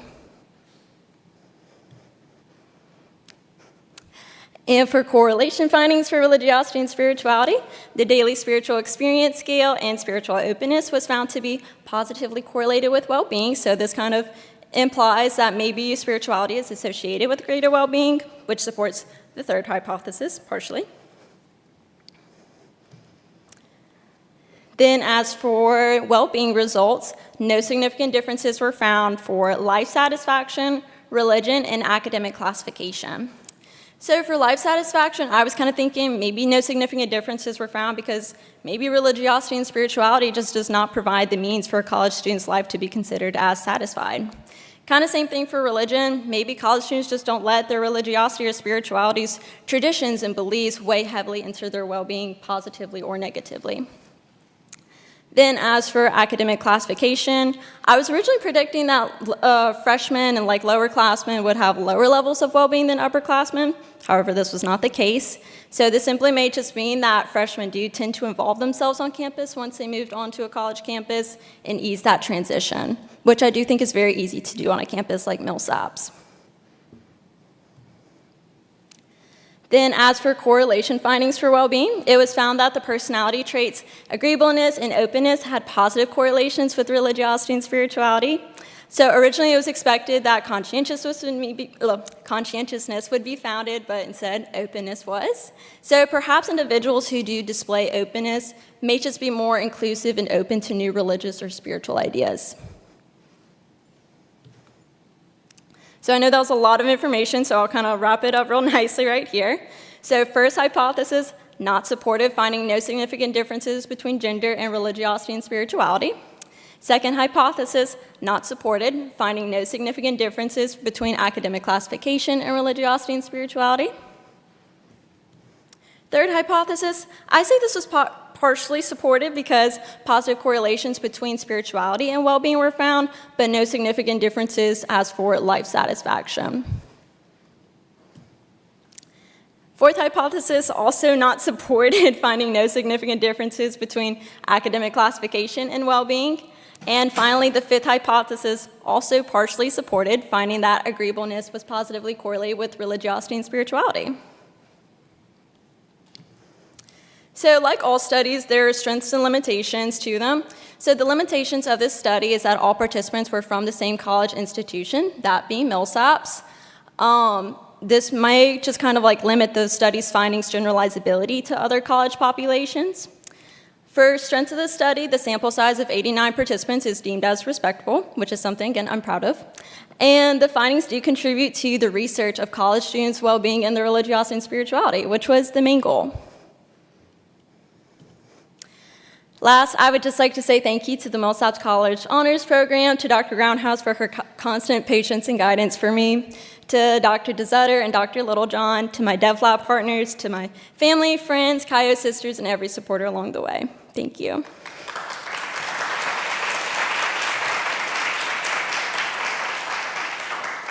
Any questions?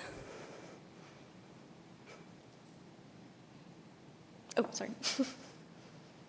I really appreciate your clarity in stating those a priori hypotheses at the beginning. It's important to do that. But I'm curious how you formed them in the first place. Why did you think women would be more religious, and why did you think upperclassmen would be?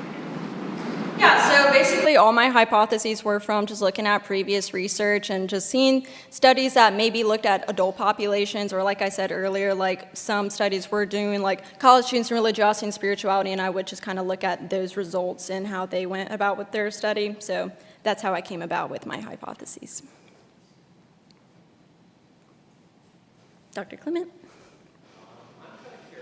What was the variability that you found in some of your measures of religiosity or spirituality? Was there was it across the board? There were a lot of people who identified as Christian, but not a whole lot of people who identified as atheist or agnostic. So were there, within the folks who were say Christian, was there a lot of variability in their levels? Yes, well, I would say that the Christian participants, because again, like I said, there was such an overwhelming amount, I felt like that did almost kind of overpower other things I felt like I could see in the study, because in a dream world, in all studies, I wish I had an even amount of everyone, but that's simply not the case. But I guess I could talk to you a little bit later about the variability in that, yeah. Anyone else? Dr. Groundhouse?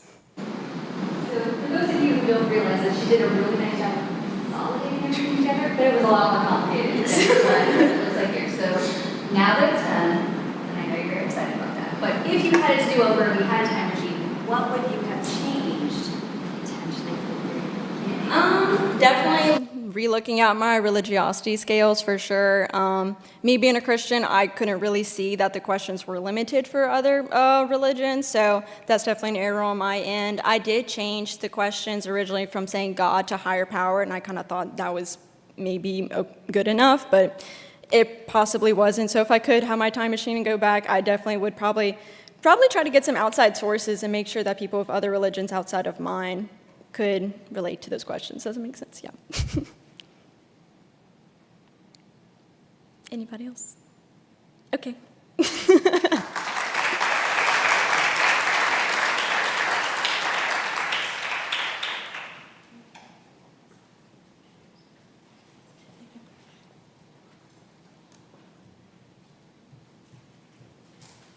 Oh, you had a lot of tables.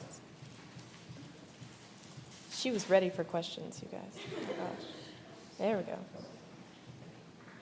All right. Our final presenter for the Honors Conference is Anesu Chipendo, Honors in Sociology.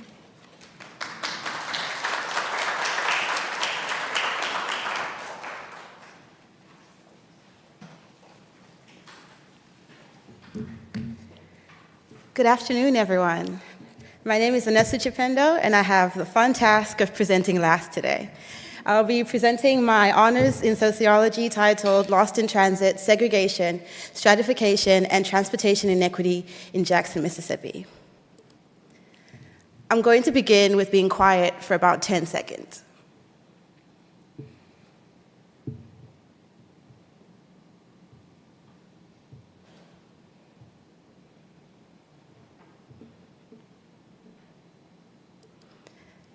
Now that that awkward break is over, imagine waiting like that for 10 minutes, 20 minutes, then an hour or two. I'd like you to imagine waiting underneath the bear sign, in the rain, in the Mississippi heat. Imagine waiting there, and you aren't even sure when the bus will even come. What was just an awkward 10 seconds for us is a reality for Jackson residents such as Miss Greta, who depend on the bus to get around every day. Miss Greta is a 49-year-old who lives on the east northern side of Jackson, kind of near where TJ Maxx used to be. She's bus dependent, which means that she relies on the bus to get to work, to get to school, and to run any errands that she might have. Although her college, Hines Community College, is located roughly 3 miles west of her home, her commute is not what it should be. For most of us here, it would be a quick drive, 15 minutes in a car to make that 3-mile journey. But for Miss Greta, it takes her 11 miles, 4 buses, and 3 hours each day to get to school.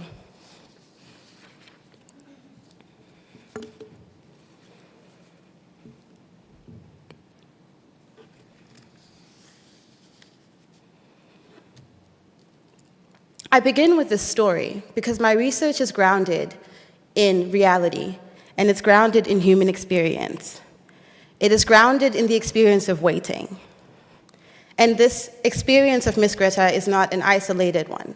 It's something that is experienced and patterned by many residents in Jackson. Usually when we talk about transportation and transportation policy, it's spoken about in terms of metrics such as rideability, how many people ride the bus, costs, and so on and so forth. What these metrics neglect, however, is how these experiences are lived and how they affect residents on a day-to-day basis. Transportation is basically how we get around. But when you stop to think about how transportation shapes our lives, it brings about other dimensions, such as health, wellness, and education. People such as Miss Greta ride the bus to school every day, and it shapes whether or not they make it to class on time. If you depend on the bus, it shapes whether or not you're able to get to work to time, and whether or not you can access healthcare resources.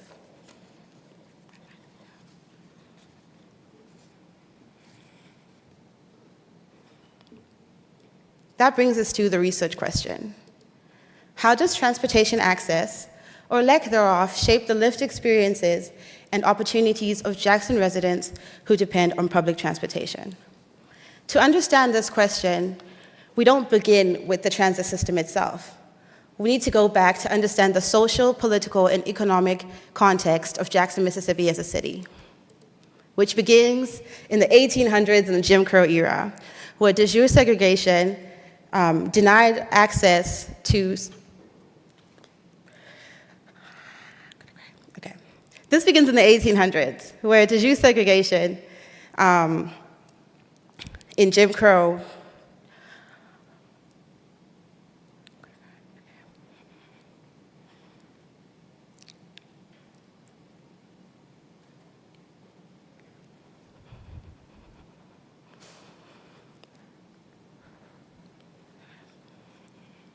Sorry, guess I'm making y'all wait just a little longer, like the people at the bus stop. So in the 1800s, Jackson experienced de jure segregation, which was a form of segregation that was written into law. Black people were denied access to resources such as food, education, and other things that are life-saving. When desegregation finally trickled down to the South in around the 1960s, it's not that this form of segregation went away. It merely changed. It was restructured. White flight, which was the movement of white residents of Jackson into suburban areas like Madison and Ridgeland occurred. And where people went, resources followed. We saw businesses move out of Jackson. We saw Manu move out of Jackson. And as a result, there was a widespread redistribution of resources. Although businesses in Jackson continue to move outwards, medical services continue to move outwards, public transit has remained constrained within the city, and we must ask ourselves why. The biggest explanation lies within the state constitution. According to Mississippi Code 1713-1, Jackson public transit cannot extend within municipal boundaries, even if the city had the money to do so. This is because this code is a jurisdictional statute that constrains city operations within the city limit. As a result, in order for transportation in the region to extend beyond the boundaries of Jackson, it is required that neighboring cities such as Madison and Ridgeland join in a inter-regional authority. According to news reports, both Madison and Ridgeland mayors have refused to do this, regardless of the fact that 44% of residents in Mississippi have been identified to be living in high transit need. So what does Jackson look like now, given this historical context? We see that Jackson consists of 82% of African American residents. It has a really high poverty rate, which is 28%, which is also connected to a 4.2% unemployment rate.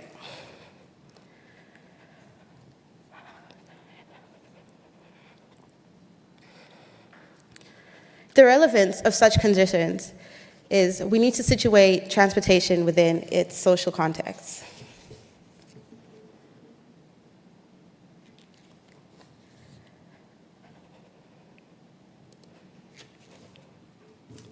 So when we talk about transportation today, we're not talking about just the bus. We're not talking about just where people can walk or not. We need to interrogate the boundaries, the social context, and the historical context. As mentioned before, the only city that operates a transit system in the region is Jackson, and it's called the J-Train. Over here is a map of what the J-Train looks like. It's a hub and spoke system that begins downtown about a mile and a half away from College and extends into the regions of Jackson. It's operational from 5 a.m. to 8 p.m., Monday to Saturday, except for public holidays. This means that on Sundays and between the hours of 9 to 5, people who depend on transportation are basically stranded.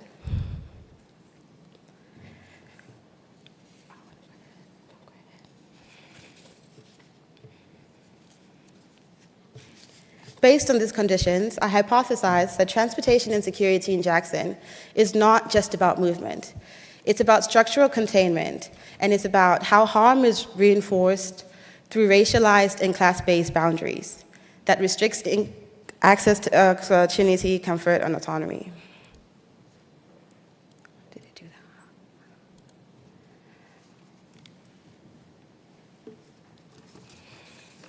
Okay.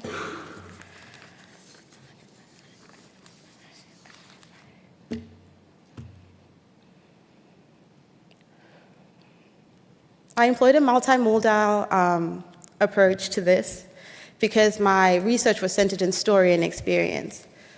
I first spoke to people like Miss Greta, who told me about the bus system. This is the breakdown of my participants. I had 15 participants in total. They were comprised of 11 African American participants, 6 white participants, 8 unemployed, 8 unhoused participants. I also was able to speak to 2 students who ride the bus, as well as 2 students in Jackson who were physically disabled.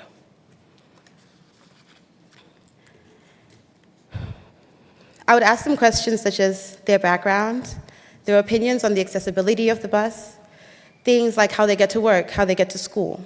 I really wanted to understand how transportation shapes their daily life. But it wasn't enough for me to just talk to people. I decided to immerse myself within the transportation landscape myself. So I also conducted 9 months of participant observation, 11 routes, all of them, like the 30, the 50, the 25, for a long period. I would take notes on the safety of the bus, whether or not the bus came on time, who was waiting at the stop with me, the condition of the stop, and so on and so forth. I also tried to take note of where the bus would go. I would look outside the window, see what was around me, in order to map out where people were going to the most and how movement seems to be structured in the city.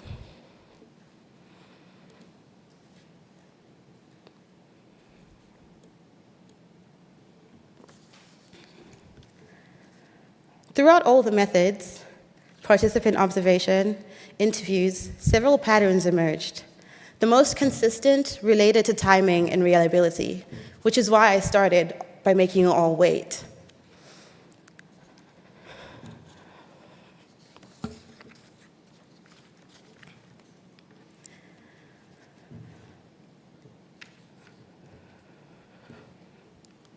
All participants reported that the bus is unreliable. It don't come when it says. They reported waiting for hours, and I myself too waited for hours at the bus stop. In this slide, the bus stop becomes a significant place in this study. It's where a lot of people spend hours on end waiting for the bus. In total, there are about 540 bus stops in Jackson. And as I went around the city looking at them, I would rate them based on 4 measures. Were they safe? Were they comfortable? Meaning, do they have a place to sit or a shade? Are they accessible in the sense that they can be reached by sidewalk? Based on that measure, each bus stop was awarded a scale in order to determine whether it is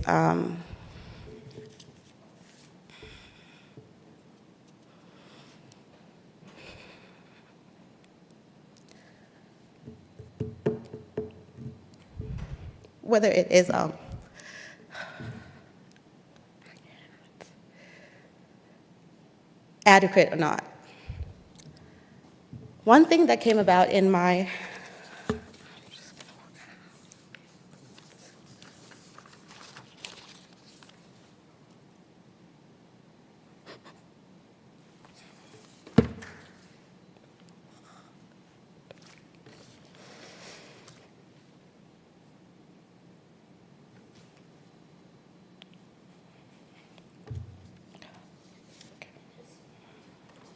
I'm okay, thank you.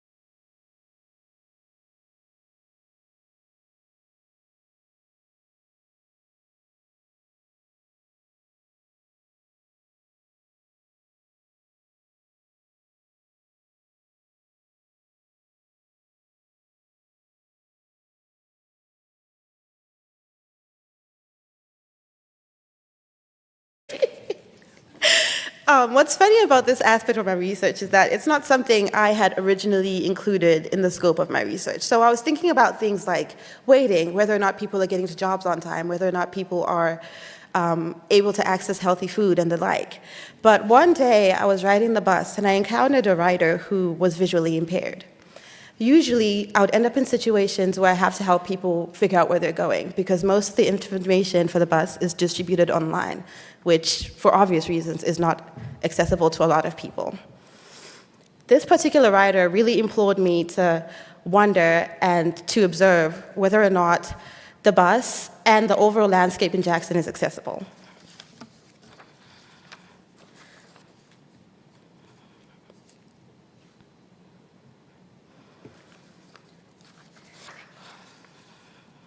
As I continued to do this research, I stumbled upon an article from 2012 that detailed a class action lawsuit brought about by disability rights activists in Jackson.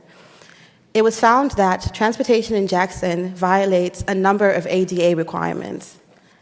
As of 2025, JTRAN, along with the City of Jackson, committed to instituting a number of changes in order to mitigate this, but my research did not yield anything of the sort. In fact, one time I observed a lady stumble across a sidewalk in a wheelchair that just wasn't meant.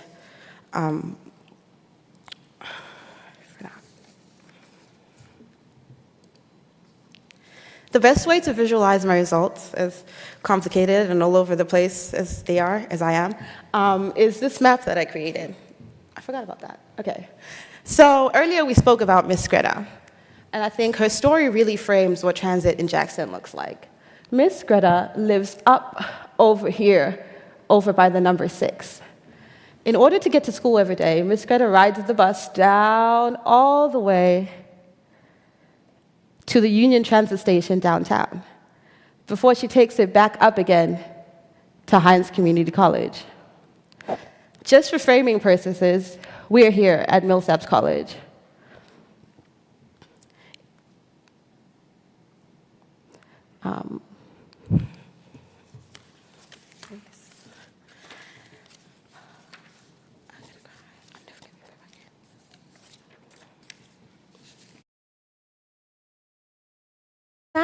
This map shows Jackson's transportation against poverty rates, as that is relevant. The light blue areas are the most impoverished and have the highest concentrated poverty. As you can see on the map, the northwestern corner is the most fair, despite the fact that altogether, almost 15,000 residents live there. There is no grocery store in that area. There is no hospital. There is Hines Community College, though. But as of 2023, the last grocery store, which was located near Northside Drive, shut down, cutting off all these people from that resource. The same can be seen when we think about hospitals. Fortunately, Jackson is really rich in medical resources. We have the medical mall here.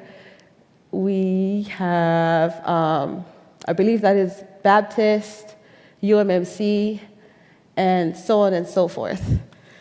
But on Sundays, between the hours of 9 and 6, when the bus is not operational, it doesn't matter that the hospitals are nearby. The same can be said for grocery stores, which are located here, here, here, here, here.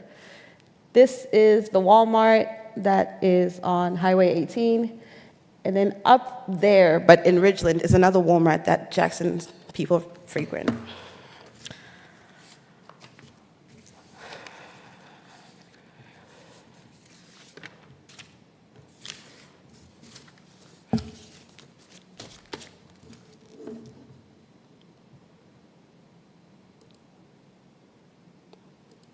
I know typically people start with their theory, but my hope was to ground it in the story first, then go to the theory.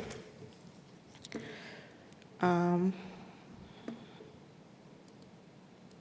you. Questions?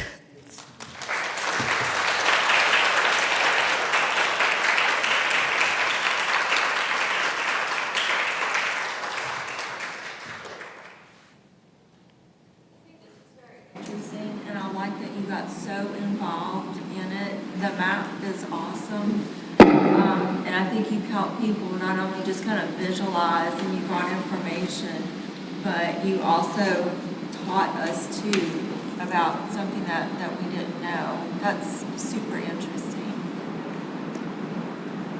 I think you should commend yourself for actually going out there and researching what you're questioning about, because I don't think a lot of people would have. I think when it comes to research, a lot of people like to kind of that luxury of just standing back, but you took yourself out of that bubble. And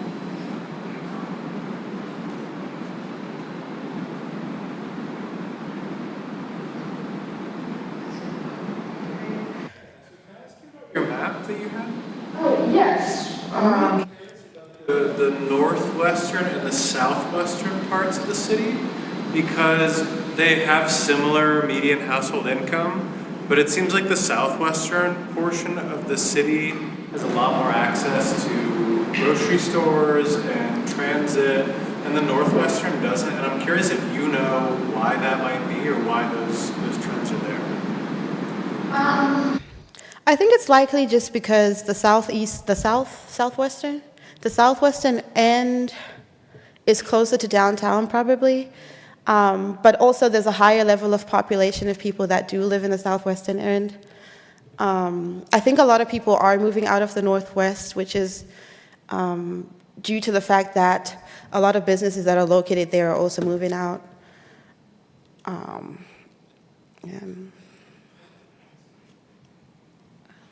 Yes. As one of the people at Millsaps that is bus dependent, I loved this. This is really well done and very useful. One thing that I have noticed in riding the JTram is how difficult it is to actually get bus passes. Because for those of you that don't know, you have to go to one of the bus offices, and the Union Station office has been closed for months, so you actually have to drive to go get your bus pass. So I was curious if that had popped up at all during your research. I know the Union Station closure is temporary, but did any of your, people that you interviewed and spoke with, did any of them talk about the financial difficulties and accessibility of the bus? Absolutely. I actually had a paragraph in my actual thesis that y'all should read because it's way better than this presentation. That's titled Accessibility and the Traveling Ticket Station and the Traveling Ticket Office, that sort of documents that struggle to get a bus pass. Because I myself went through the entire period of the research study just paying when I got on, because I could never figure out where to get a bus pass. Participants spoke about when they actually managed to get to the office, they find it closed or they tell them to come back another day. So that was another limitation that people faced when it comes to riding the bus, for sure. Yes, Dr. Gore. I just want to second what Miriam said. Doing research like this is really hard, and it's super time consuming. So I just wanted to know how you approached people. Like, how did you strike up conversations? Because you've collected a really rich set of data here, and I think it's really cool that you did that. So. What's actually surprising is most people would approach me before I ever approached them. I think there's like a conception in Jackson, or this idea that it's, especially at Millsaps College, that it's dangerous to go outside of Millsaps gates. But what I found, especially on the bus, is that everyone's really friendly. Most people get on the bus and say, hello, hi, good morning. And most times I'd strike up a conversation with a rider before I even mentioned who I was or what I was doing there, just because they were curious how my day was going. So it was always really easy to talk to people on the bus, unless, of course, they were busy and rushing somewhere. The difficult part was translating those conversations into interviews, because most people are just trying to get to work or to school.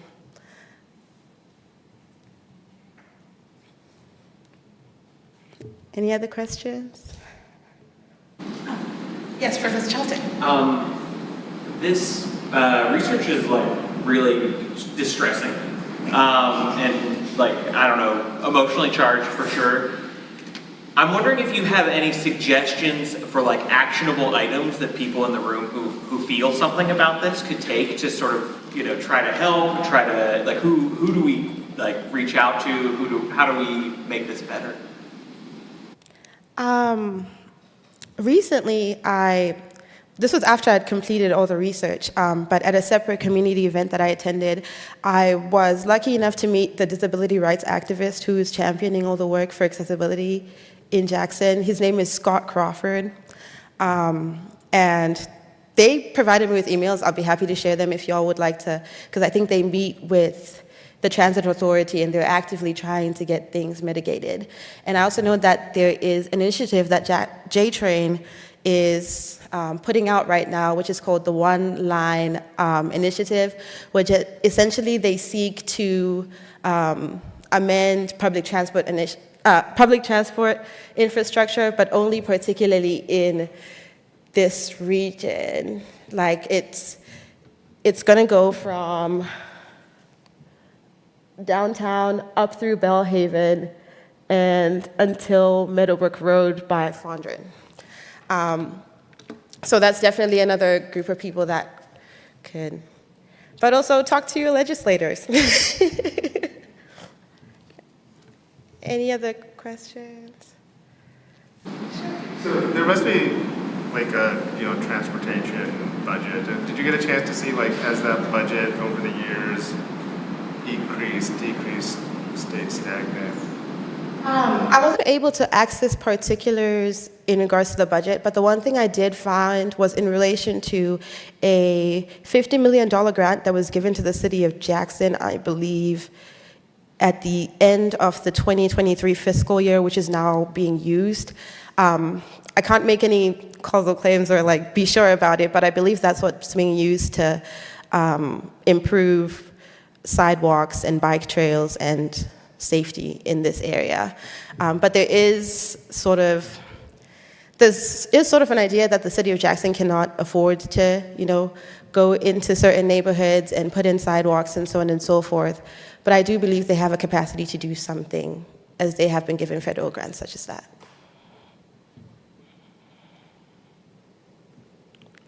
Does anyone else have any questions?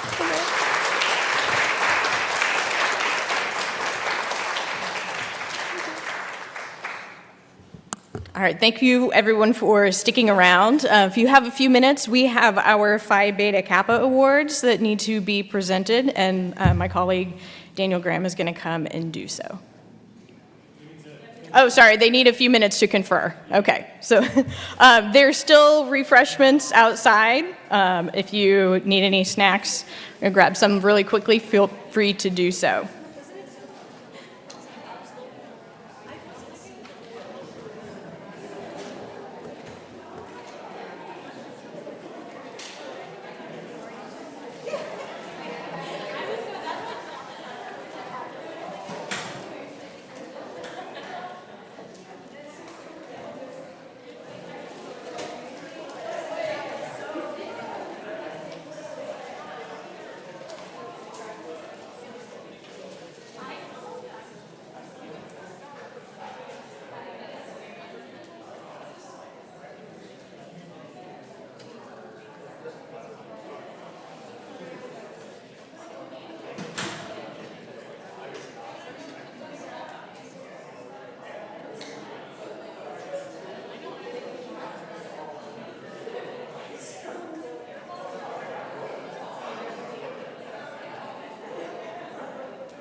so full right now.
Okay.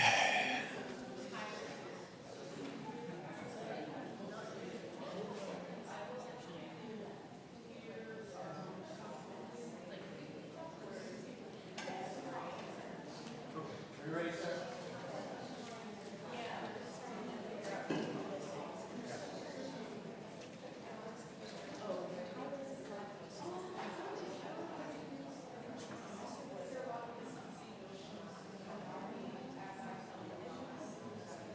Victoria, can you look and see if Vanessa's out in the morning?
Just go.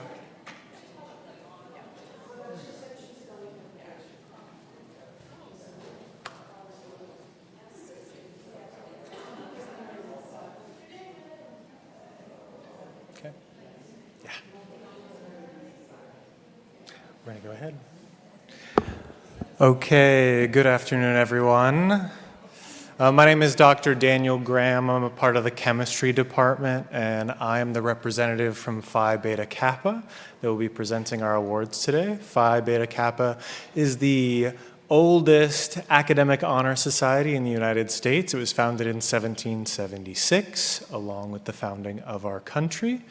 Phi Beta Kappa seeks to promote excellence in the liberal arts and sciences, and in that mission, we will be providing awards today for the presentation that we judge to be the best and the thesis that we judge to be the best. So we had representatives watching the presentations today, and we also read all of the theses that were submitted.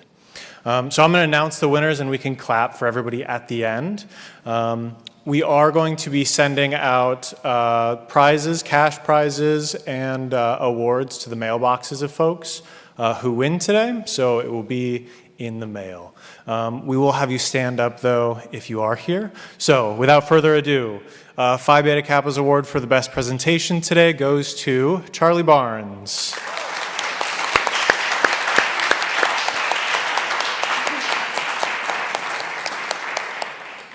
Normally we only choose one best thesis, but today we had a hard time choosing, so we're deciding to split the award between Anesu Chipendu and Tyler Tweet.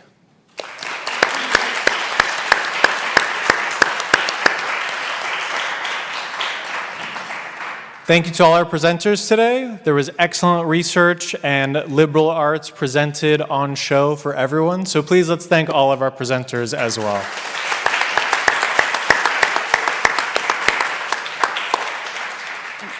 That concludes the 2026 Honors Conference. Thank you all for coming.